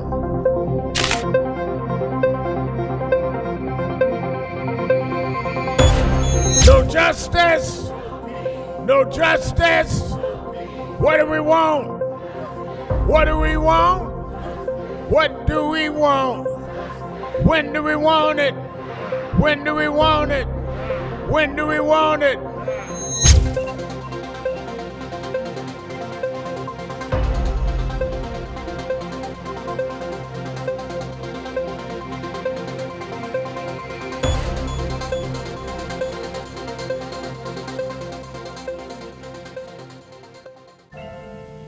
thank God I was blessed to have both in my life.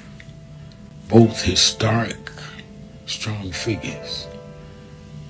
But if I misuse them and listen to not only figures that are not as historic as them, but figures that had nothing to do with the calling and purpose of my life, I would live confused. I'd be double-minded. I'm clear. And what I want you to do is be clear. Clear on who you are and why you are. And a lot of that will be exposed to you and others by who you are around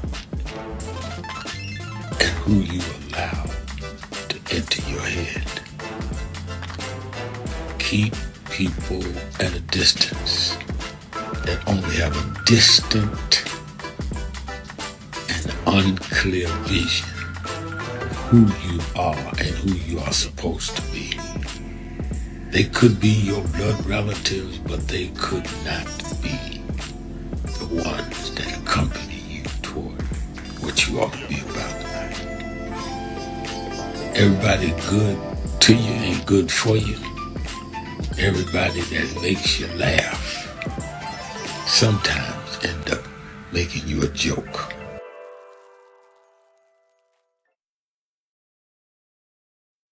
Some of you forget where you come from and forget how you got there and act like you got there because you were qualified or that you had a good resume. But some of us had to pay a price for your resume to even be read. Some of us had to take nights in jails and licks upside the head or shut out of boardrooms like Byron so you could walk down red carpets and act like you got there by yourself. So I received this award with a special place in my heart and on my shelf because I'm getting it from a freedom fighter who never forgot where he came from and how he got there.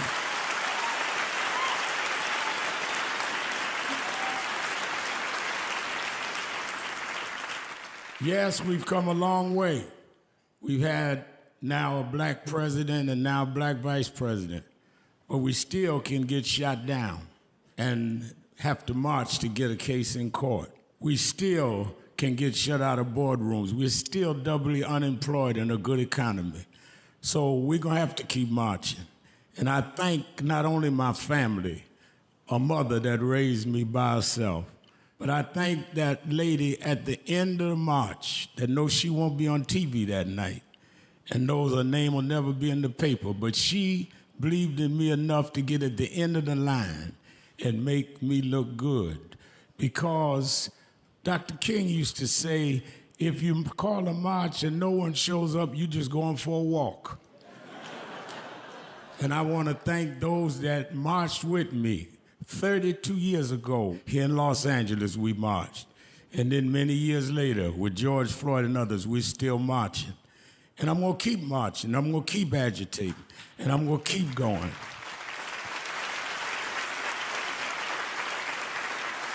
Until we don't have to do it anymore. Eddie, known you a long time. Mariah, Chris, and your kids. And I promise you this. The only thing that I really live for is I get up with this dream that every bigot, every racist, everyone in this country that hates will say, damn, he's up again. And I think that is extremely important about the funding. But I also want to add how they're changing what can be taught. You have states outright saying you can't teach black history and you can't teach certain other histories and the curriculum. You have this administration that is literally taking out exhibits from the Smithsonian. So we have not only an education problem in terms of resources, we have an education problem in terms of curriculum and what people are being taught. So I have one grandchild, 6-year-old. When he gets to high school, it may be just against the law for him to learn about certain parts of American history, which includes blacks. We want to talk about slavery. We want to talk about the good side of America. Well, what does that mean? That's not history. Everything was not good. And I think that that is the threat that we've got to fight, which is why we've got to fight in the courts and the streets, because they are literally changing the textbooks as we go. As they do that, they change the opportunities, because then the fight against affirmative action is not having access to these institutions and telling these institutions, this whole fight around DEI, which they did, started at Harvard with a black woman president. Started with them saying you can't teach diversity in an Ivy League school like Harvard. It didn't start in Little Rock at the high school. This fight, this time, was Harvard. And they went from there on. And I think that we've got to have the same resistance. If they could fight in the 50s, at ACP would have been further together and deal with the question from Little Rock in terms of desegregation. Then we that are far more educated, far more economically secure personally, have no excuse in the age of what they did in Harvard not to be standing up back in this stuff.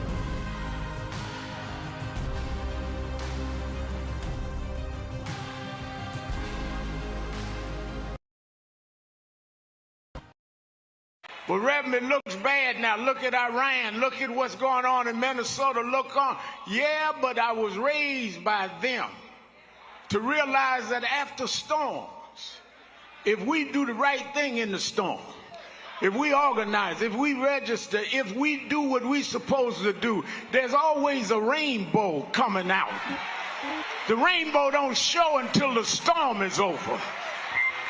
The rainbow gonna come out in November. The rainbow gonna come out in 28. We gonna fix these tricks in 26 and march through the gates in 28. We didn't come this far to turn around now. We won't go back. We won't go back. We won't go back. No justice. No justice. 62 years ago today, Martin marched in Washington. 62 years later, the dream is not dead.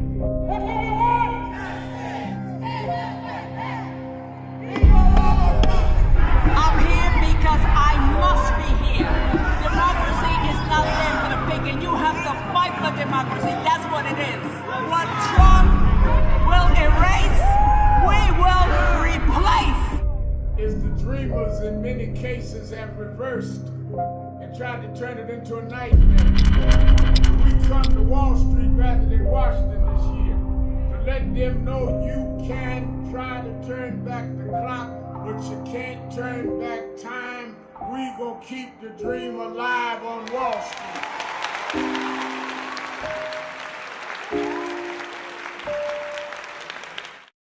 Many people cannot focus because they have not really come to terms with their calling and life purpose. In order to focus, you must also be clear on what you're focusing on. So if you're not clear on your purpose, if you're not clear on your life's calling, then focus on seeking that. Because if you just read the ways and roads you traveled that you didn't even choose, that were sort of just laid out for you by God, in that it's telling you, speaking to you about what your purpose is and what you were born to do and be.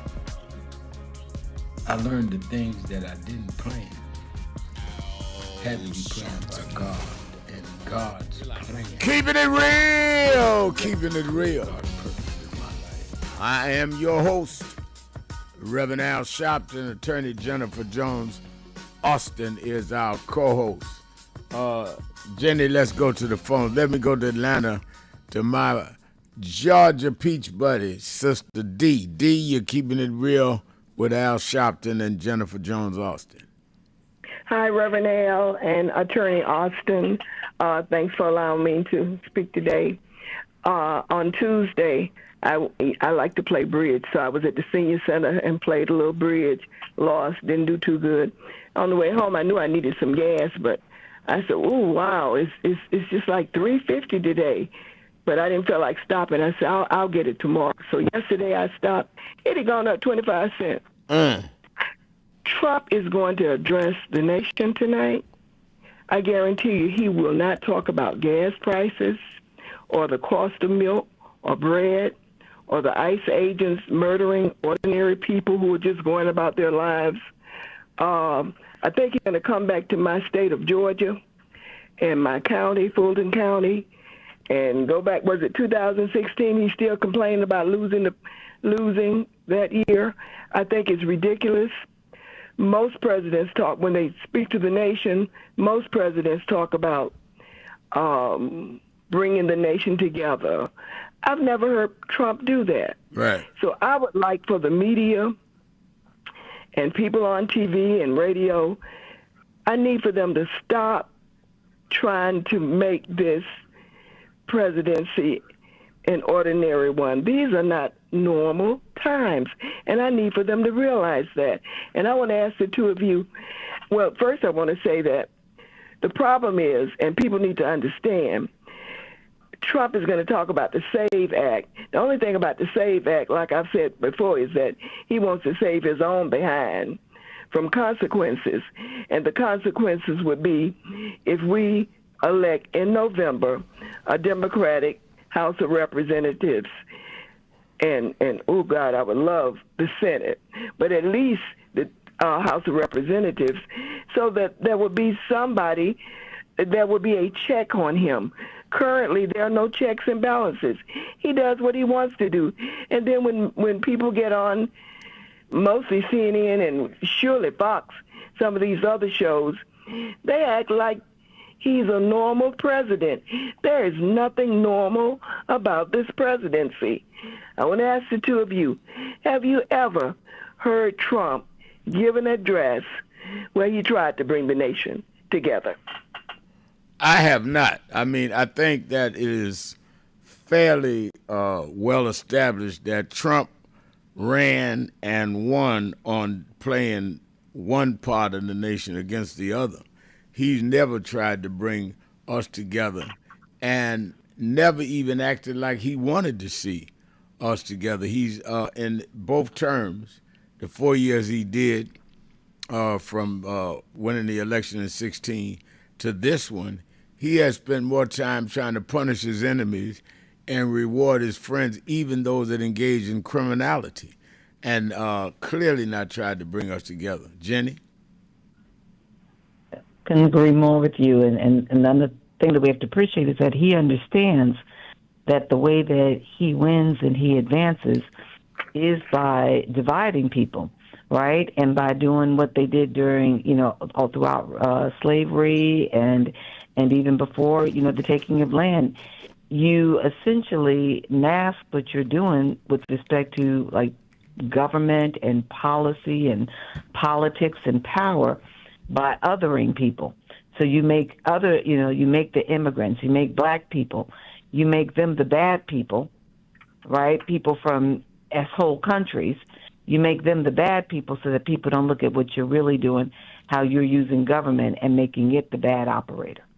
That's what he does. Absolutely right. Let me go to Joe in Philadelphia, Pennsylvania, WURD. Joe? Good afternoon, Reverend Sharpton, and good afternoon to your wonderful producer, and good afternoon, Attorney Austin. I hope everybody's well today. I'm very well. Thank you. You're welcome. Our praises be to Allah. Reverend Sharpton, my heart goes out to Nolan Wells' family and stuff, and like Miss Austin said earlier, I'm not a racist, but I got friends of all colors, but I'm just keeping it real in America. I would never go on anywhere, any of my white friends or associates by myself. If I was fishing, hunting, traveling, if I don't have some brothers or sisters with me, I'm not going. I'm just keeping it real. I'm just not going. You know what I mean? You have to be realistic about the times we live in. They might be okay, but it don't mean some of their other friends is okay. But let me say this, Reverend Sharpton. I'm glad we talked to the caller about the Israel situation. See, what the caller understands, Reverend Sharpton, you said it best.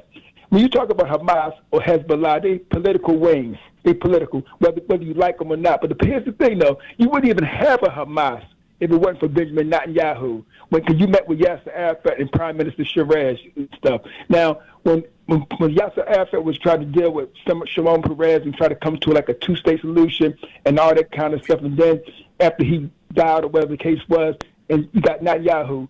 Netanyahu did all he could to degrade Yasser Arafat and the PLO, and he hyped up Hamas. He supported them financially and militarily because he wanted to downgrade the PLO. So the callers understand you wouldn't have a Hamas were it not for Benjamin Netanyahu. And lastly, Reverend Sharpton, people need to know their history. You talk about Iran. They always talk about the 47 war in Iran. If the United States would have stayed out of Iran's business back in 1953 when they elected a democratically elected leader, Mohammad Mossadegh, was elected by the people of Iran, also known as Persia. The United States, because they didn't want to kiss their butt and play ball, they overthrew him and installed the Shah of Iran. See, people need to know the history of these things before they get up there and talk stuff, man, because that's why people keep falling for the ignorance of these so-called bad guys and stuff like that. Take this country even supported Saddam Hussein when he was doing their bidding. Bush and Reagan gave Saddam weapons and stuff to fight against Iran. Now all of a sudden Saddam Hussein became a bad guy. They always serving Noriega. They gave money to Noriega. People always become the bad guy when they want to play ball in the United States no more. And I just want to close with that, Reverend Sharpton. Thank you, Reverend Sharpton. Yep. And thanks for doing the eulogy for our brother Nolan Wells' family. Thanks for you and Benjamin Trump supporting his family, Reverend Sharpton. Thank you, sir. Thank you for your call. And Jenny, he's correct. What I was saying was that in 2001, I went to the Middle East, and I met with Sharon Peres in Israel. He recommended that I go and meet with Yasser Arafat and arranged a meeting. And I met with Arafat. And the fact that they could arrange a meeting means that they were in dialogue.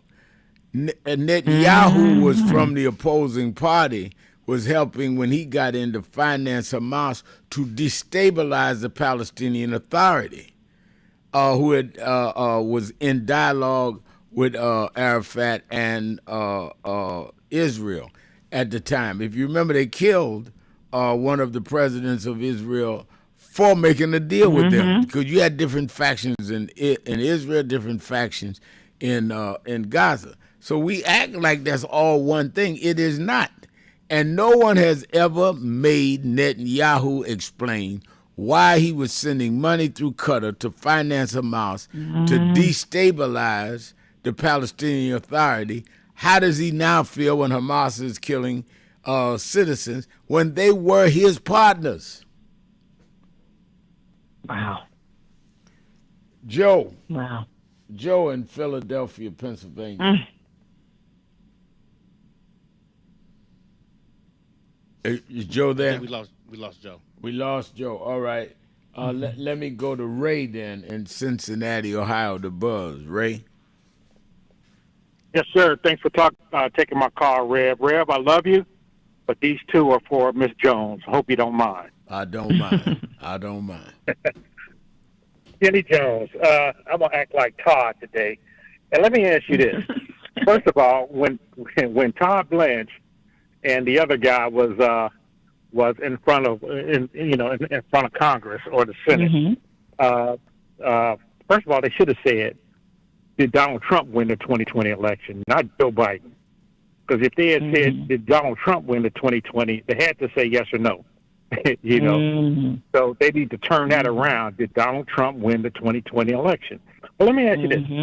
Todd Blanche and the other guy, they said just enough not to perjure themselves. Number one, does that square with the bar? And also, the mindset of an attorney who will sell their soul to Donald Trump to get into Donald Trump's favor in cabinet, it's just a 2-year gig. What's their fate after it's all over? And who will even hire them? Because once you're attorney, you're always attorney, and until bar take your license from them. Yeah. So if you can answer those two. Let me say this as you answer, Jenny. I think that Ray hit a critical point, because I when I watched the hearings, I was saying to myself that they should ask, do you have any evidence to support, or have you seen any evidence to support that Donald Trump really won that election? I'd have backed him in a corner to purge themselves or not. And if they would say, well, he was certified, I didn't ask you that. You are a confidant. You were the lawyer of the president. You are confidant of the president. Have you seen any empirical evidence that Donald Trump won the election and that there was fraud? Yes or no? And that would have had put them in an awkward position. Because you can't say you can't answer. We talking about what you saw. And you certainly were in position to see everything. But go ahead. You know, sometimes when you watch these hearings, you'll hear the questions worded differently depending upon who's asking. Wait a minute. I want your answer right after the Okay. break. Yeah, because I want you to elaborate on this. Thank you. We'll be right back. Keep it real. Sharpton, Jones, Austin. Be right back.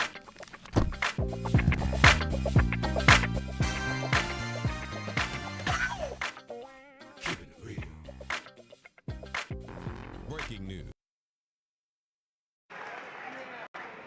I remember I was 12 years old. I was a boy preacher in the Church of God in Christ. Bishop Sheard knew my bishop, Bishop Washington. Bishop Washington, my mother was concerned I was getting into politics. They brought us to Reverend William Jones. His daughter's traveling with us. And Reverend Jones introduced me to Jesse Jackson. I became his youth director in New York at 13. I liked Reverend Jackson because he was a little hipper than the older preachers. He was 27, I was 13 by the time I became youth director. So he was like a father figure to me. When I got about 40, he said, quit calling me father, call me big brother. We went to the Carr Center, and James Meeks and Jesse Jr. and I had dinner with him that night. And that's where he said to us, Al, Meeks, Jesse Jr., y'all are my disciples. And we said, disciples? And for years we joked each other. I'd come in the room and Junior said, here's disciple number one. But discipleship meant you carried forth the vision. The next day, he took me on the ferry to Goree Island, Mrs. Jackson. On Goree Island, he showed me where the slave camps were. And I will never forget, he said, Al, you see what that artifact is? I said, what's that? He said, they call it the door of no return. When you go through that door, you either made it to America to slavery, or you died in the Atlantic. The door of no return. But I talked to him about 3 years ago, and I reminded him, I said, remember when you brought me to the door of no return? He said, yeah. I said, well, we did return. We returned the President of the United States, Barack Obama. We returned the Vice President, Kamala Harris. We returned with businessmen. They thought they sent us as slaves. We came back as global liberators. The problem is that too many of us did not join the movements that sponsored us. And there was a breakout in 2024 called Negro Amnesia, where you forgot where you came from and forgot how you got where you got. Therefore, they're trying to take back everything you had.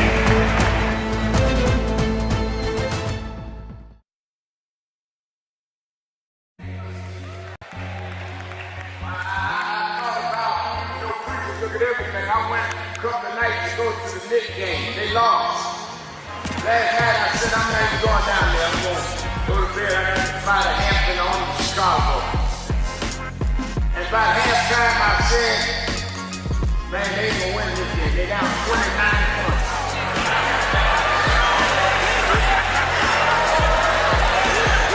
And somebody here today, you've been down. They counted you out. People say there's no way you come back. But I come to tell you, don't quit. For there's another half to play. And God will take you and let you win when the odds are against you. I know they talk about you, but preach anyhow.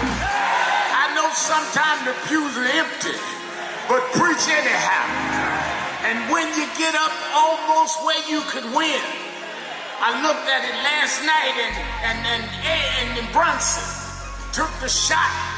It looked like it was going in to win the game, but the shot hit the rim and all hope was gone. But then an African named Boyd OG just stretched through the crowd and he tipped in the winning shot. If you hold on, God will tip your win.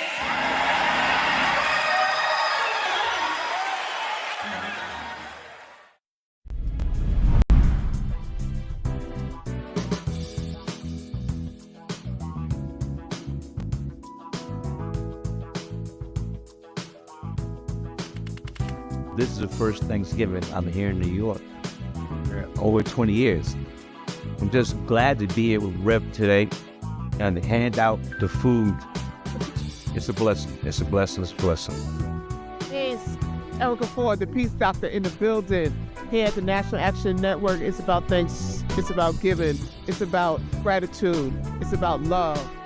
I feel it is important for you to understand that there's work out here to be done, but it starts with gratitude, it starts with giving, it starts with peace, it starts with love. Let's go. Before we feed our family, we got to make sure that we feed the community. That's right. That's what it's all about. We got to come with sharp phones. You come and you make sure you show up, serve the community. That's what it's all about.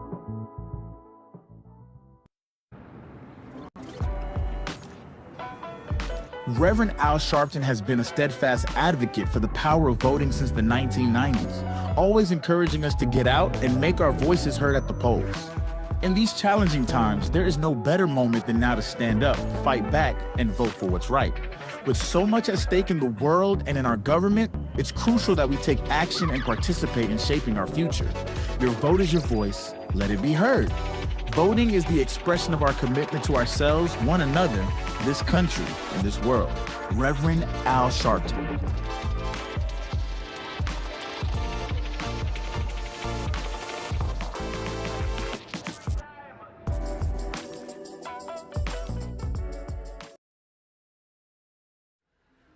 The only thing that will matter 2 minutes after you gone is what you did for more than yourself.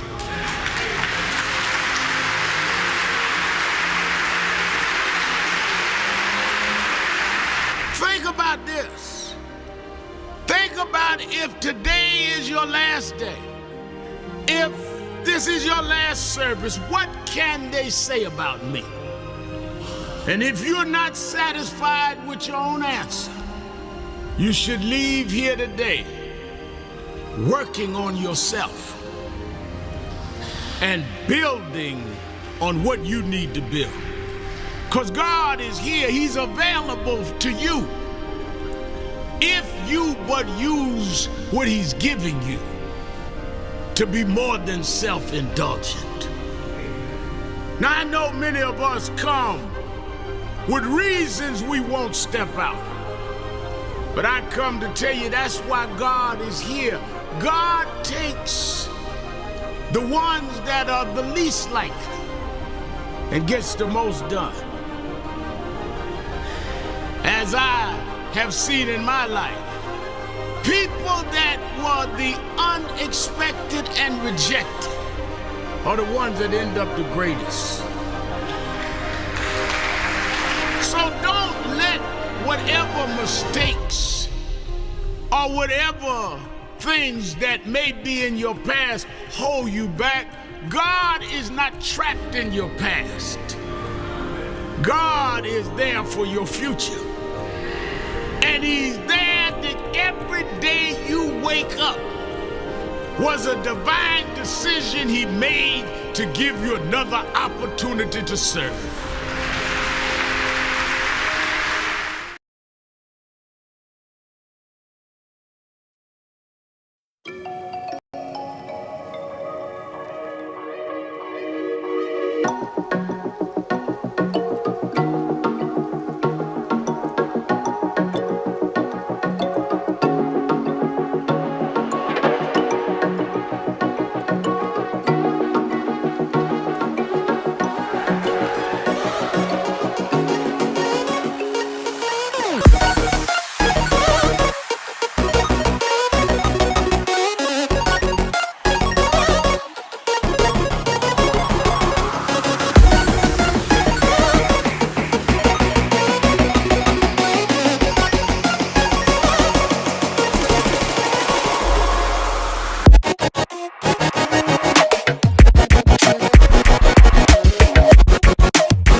certified as having passed it, and then we have to, every year when we file our license registration and fees, we have to attest that we are abiding by ethical standards. So, if you commit fraud or, abuse your authority, you have a good likelihood that you could be found out and you could be disbarred. The problem that we have here is that these guys, they didn't necessarily engage in any theft or anything of that nature that's obvious. The question would come down to whether or not they engaged in willful deceptive practices. But somebody's got to bring an action. So the likelihood is that they'll get by, they'll skate on that. Now, the other question that you asked is, where are they going to work after this? And the sad thing about this is that both of them are attorneys, and one has been in private practice. Todd Blanche had a private practice and a fairly, by what we can see, a fairly successful private practice. He'll get hired up afterward, if he gets through as Attorney General. He'll get hired up and get hired up all the more. And he might get hired up by big corporations and not just, clients with fewer dollars, because he'll now know the government system. And then when you look at Clayton worked for a very prominent law firm here in the country, and is reported to have made at least about $7 million a year. So if he never got picked up by anybody else, he'd probably be okay. They don't worry about that. They just excited to get to this next level, highest level. Now, let me ask you this. Being an attorney and going to school, and do you think both of those people lost the respect of credible attorneys around the world, even from the firms that they worked in, and even you? Did they lose all respect, to you guys? Have they lost it? So I think they've lost a lot of respect. And what we've seen over the course of the Trump presidencies, this one in 2016 to 2020, you'll see attorneys general, we've seen it on several occasions, having written letters to the judiciary, to the Supreme Court, challenging the actions of attorney generals and others. And so, yes, they've lost respect now. I can't say by everybody, because some people get more excited about the game, right? And they get excited about whether or not these people conduct, answering responsibly and with integrity questions and get away with it. So, yeah, they should have lost the respect of many more than they probably have. Is that more important than anything, the respect of other attorneys with all you guys have been through? For most of us, it is. For most of us, because your livelihood depends upon that, right? Like as an attorney, you are known by what you do and the reputation that follows you. But again, I go back to these individuals. Once you reach this, it's a funny thing in America. There are positions that are considered to be the highest level that you can go. And so if these guys get confirmed as head of Director of National Intelligence and as the Attorney General, they will consider themselves as to have reached the penultimate. They won't really care what people think of them, sadly. If they did, they wouldn't be going and trying to fit in. I like your example, Rev, about asking these questions, but if Donald Trump thinks he won the 2020 election, and he thinks that and believes that, but if they're asked, did Donald Trump win the 2020 election, they would have to say yes to stay in. If Donald Trump thinks he won it, why would they not say anything or say no? But that's why I narrowed it down even more than that, saying, have you seen any evidence that he won and that Joe Biden didn't win? Because they could say argumentatively, yeah, I think he won. No, I want you as lawyers to say, I've seen evidence. That's a little deeper than an opinion. And if you want to keep it legal. Yeah, I want to keep it legal. She said they lawyers. Are you representing there's evidence that you've seen? And they would have to say no. Then if there's no evidence, then how can anyone say that Biden cheated and Trump really won? That's where you get them. So why do we think it is and they don't? That's a head scratcher. Yeah. Let's go back to the phone. Let's go to Todd in Cleveland, Ohio. Todd. Reverend Al Sharpton, Yes, Jennifer sir. Jones Austin. So last week, Opportunity and Time got cut short on me, and I was responding to you making a comment about the what's labeled the Trump investment account, but what in actuality, as it applies to the application of it, is a federal donation, $1,000 donation to a civically engaged investment for children born between 25 and 28. That's more actually what it is, and it should be labeled that. And it does make a difference, no matter whether you're rich or poor. And I was trying to express that, and also make a point that this is not like Derek Hamilton's baby bonds that he put together, because Derek Hamilton's baby bonds were only for the poor, and that's a bad idea when it comes to government investment. And I wanted to point out the reasons why. Here why this particular pursuit is a good investment. $1,000 today, and you have the ability to drop 5,000 more on it each of the next 17 years. That's 85 grand before you even get into the game. Actually, it's 86. It's 86 grand before you even get into the game from being in an index fund. In addition to that, if you're able to get this child's attention strong enough on educating that person in civics and financial literacy, they'll be able to operate from the position that, oh, I can understand this because this actually does directly affect me and what's going on with me in my life. So much of education in this world is theory, and then you have to finish your studies and apply it in real life. But this is real life on the real first day that this person was born, and I think we should give some respect to that. Now, I know everybody can't drop $5,000 a year on a kid and not touch it, and then it just be gone when they turn 18 because they have full control over it. But a lot of middle-class people can do that. There's people that die, and as a result of their death, and they're reasonably good managed through a life insurance policy, they dedicate the money to their grandkids.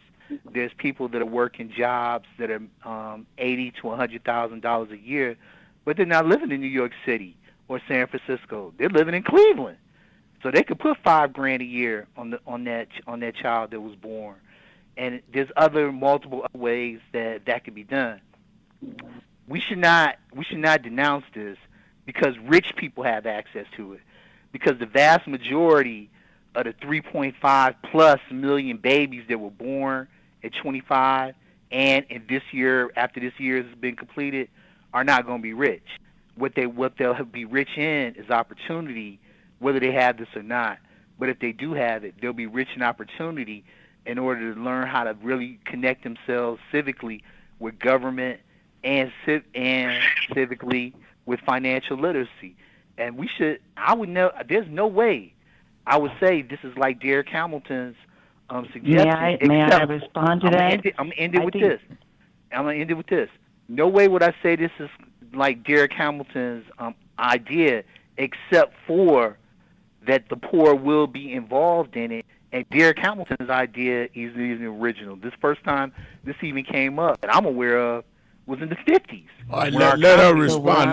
What I was saying, I want to be clear, and I want you to be clear. When I said that Derek Hamilton began this, what I'm talking about is this idea originated in the last several years with Derek Hamilton here in New York. He also did some work first with the Obama administration, where he came up with this idea of doing it, and it took hold. And what I was saying was that Trump is not somebody who just created this out of nowhere, that it actually began more recently here in New York City back in 2021 under Mayor de Blasio. So it's not like Trump just created something that had not been happening already. And here in New York, just by, so everybody understands this, Mayor Mamdani has now expanded it, whereas de Blasio did it for every poor child. Now it's every child at kindergarten gets the $1,000. Now let's talk about what I was saying about why this doesn't actually move the needle in terms of actually righting some of the wrongs when it comes to wealth and wealth building. It is a well-established fact that if you already have money, money begets money. And it's also very much appreciated that what we're doing here is talking about equality. We're not talking about equity. If I have $1,000, and you now give me another $1,000, I have $2,000. If I start out with zero and you give me 1,000, I only have 1,000. I can do more with my 2,000 than I can with my 1,000. So you're not leveling the field. You're not creating equity. You're just giving more to people who already have, and those who don't have as much still are trying to keep up. That's the point I was making. Let's take a break. Hold on, Todd. We'll be right back. Keeping it real. Shopton, Jones, Austin. Be right back.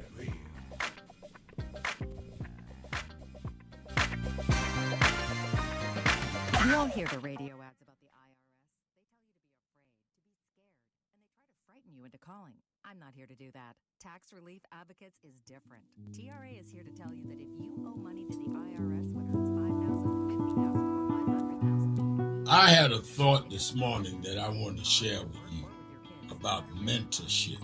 I am able to do a lot of what I do because I had great mentors. But there are correct ways and incorrect ways to mentor people, in my opinion.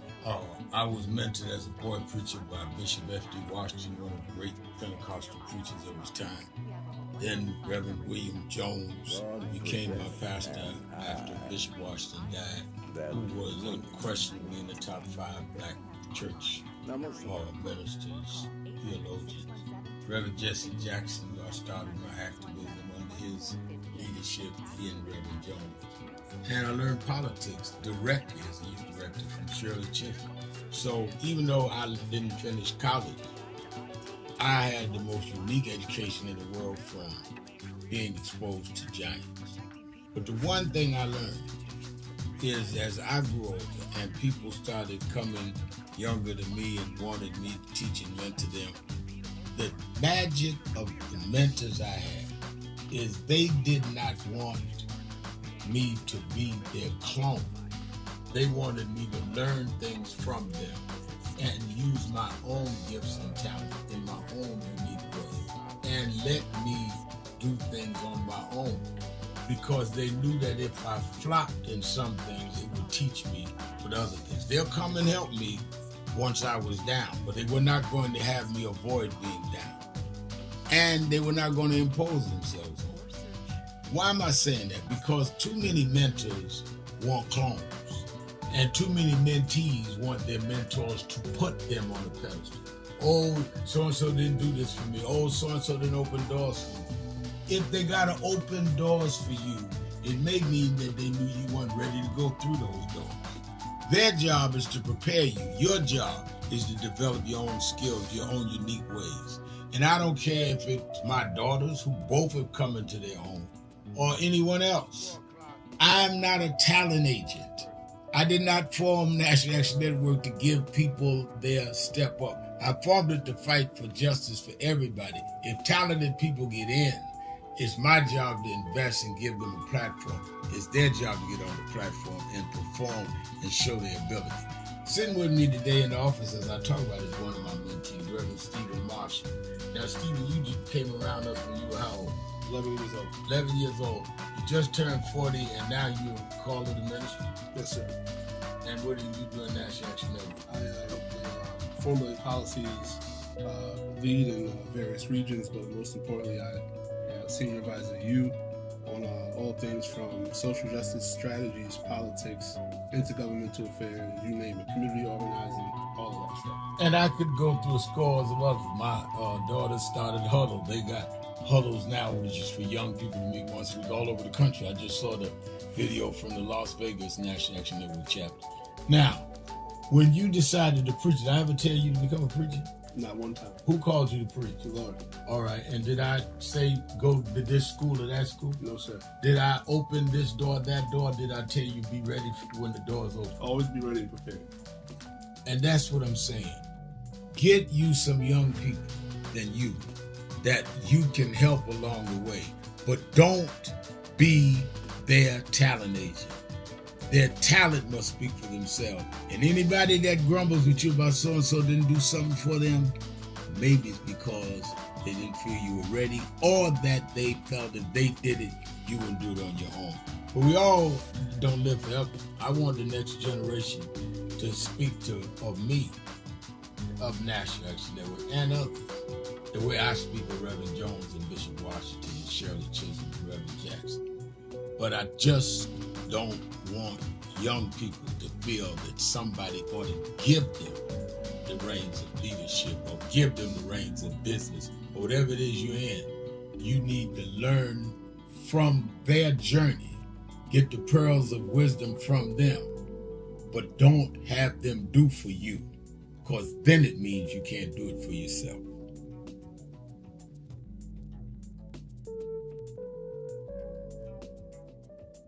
So we are fighting. That's why I said to deal with this DEI situation, you must be disciplined and do studying, because unless you do structural change, we'll keep coming right back to this over and over again. I spoke Wednesday night at Yale University, and I told them students, some of those brightest students in the country, Yale, Harvard, I spoke at Yale, and told them there is a structural problem, which is why Trump and Vance and President Elon Musk, they can come in and put us backward because the structure was never corrected. They walk in the door and say NDI, because structurally they can make that stand. We've got to break the corporate world from doing it and then straighten out the structure of how this country is. Why we ought to be sending people to Congress is not sending them to Congress because they had the robocalls call your house, but they're committed to the structural change of this country. What Trump is successful on is playing on a weak structure, so he can make it go either way. It should not be so unclear that you can play the game either set away. It must be firm that you got to repair the damage done to the children of the slave and straighten out the structure that we are not 3/5 human. We are full human beings that built this country and never got paid. That's what reparations is.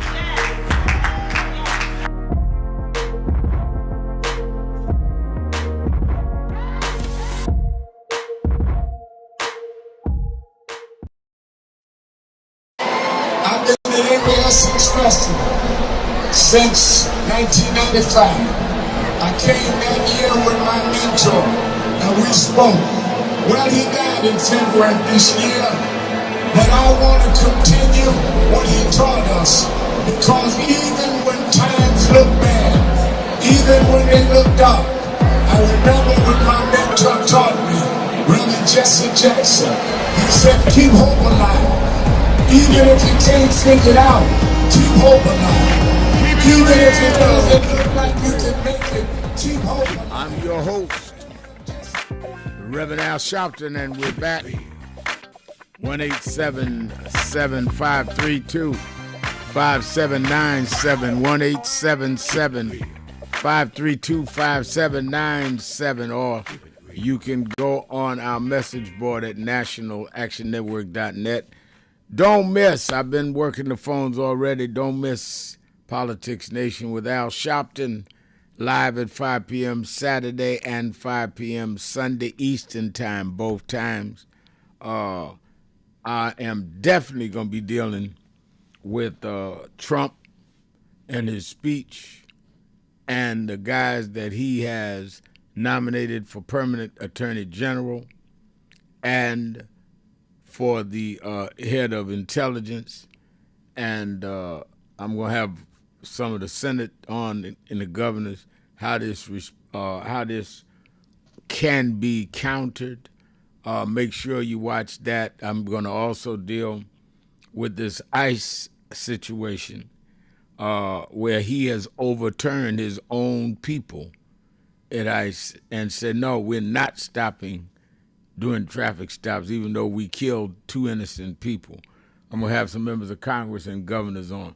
Make sure you watch Politics Nation, 5 p.m. Eastern Time on MS Now. In fact, I'll be on in the morning, give my immediate reaction to Trump's speech tonight on Morning Joe tomorrow morning. Also, on Saturday, we are at the Saturday Action Rally at 6 Hancock, near the 124th and Morningside. But I want you to sign up wherever you are in the country. Make sure you sign up and get ready for the big march on August 28th. There's not been a major black-led mass march on the nation's capital around redistricting, around affordability, which is why a lot of labor unions are coming in with us on this. And they have certainly not dealt with DEI. So we need you, and you. And I believe that we will get tens of thousands. And the Chief Justice and the other justices, whether in session that day or not, their staff will be there. They need to say tens of thousands of people here and really concerned about what y'all did.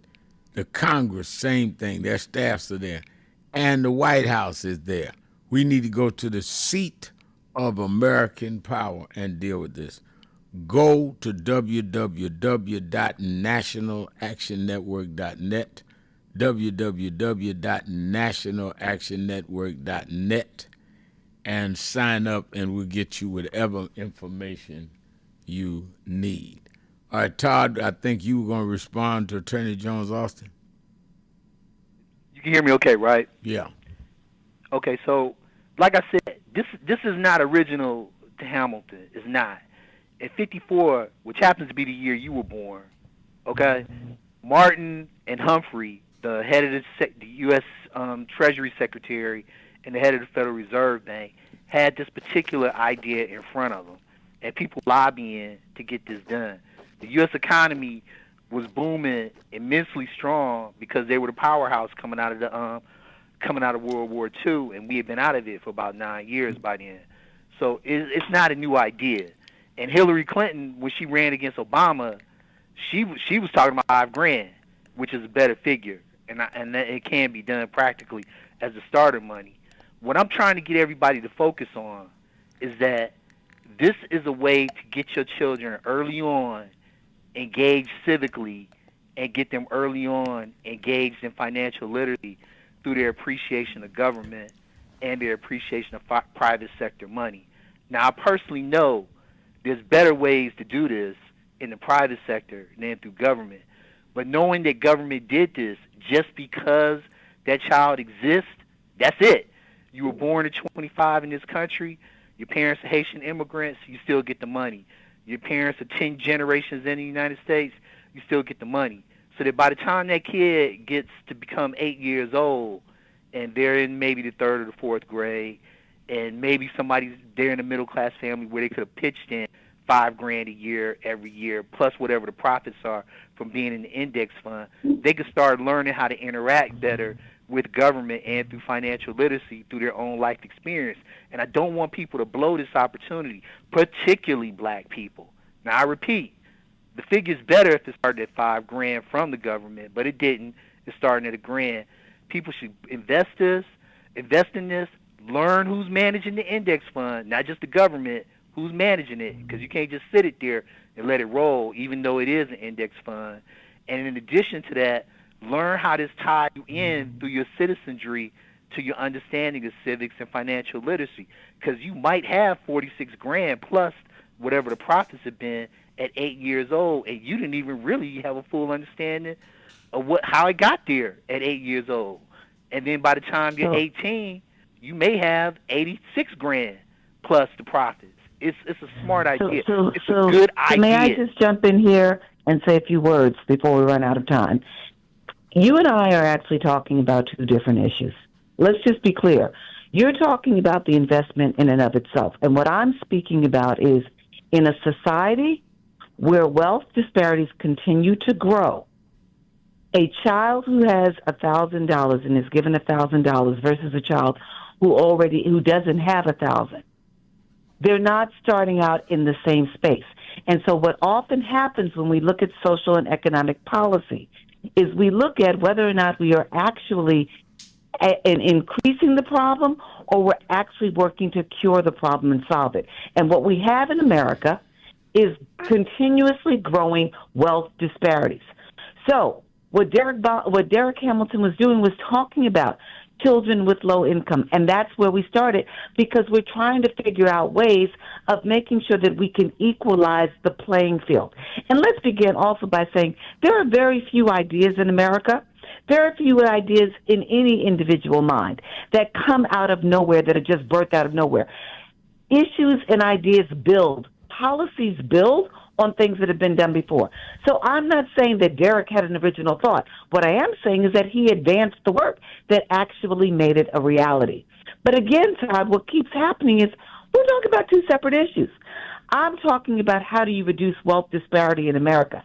And when you give, it is a known fact. When you give money to somebody who has money, they now have more money to play with. When you give money to somebody who doesn't have money, they are trying to catch up. All you have to do is go online and Google, how do you build equity? How do you equalize the playing field? And you don't do it by giving everybody the same amount, because he who already has now has more to do with it. Themselves, Jennifer, and that's where you're missing. That's where you're falling short on your understanding. Wait. What we're not going to say, I missed the point. I don't miss the point. That we're not doing. I don't miss the point. I'm raising a different point, and you never choose to look at the issues through this lens and this frame.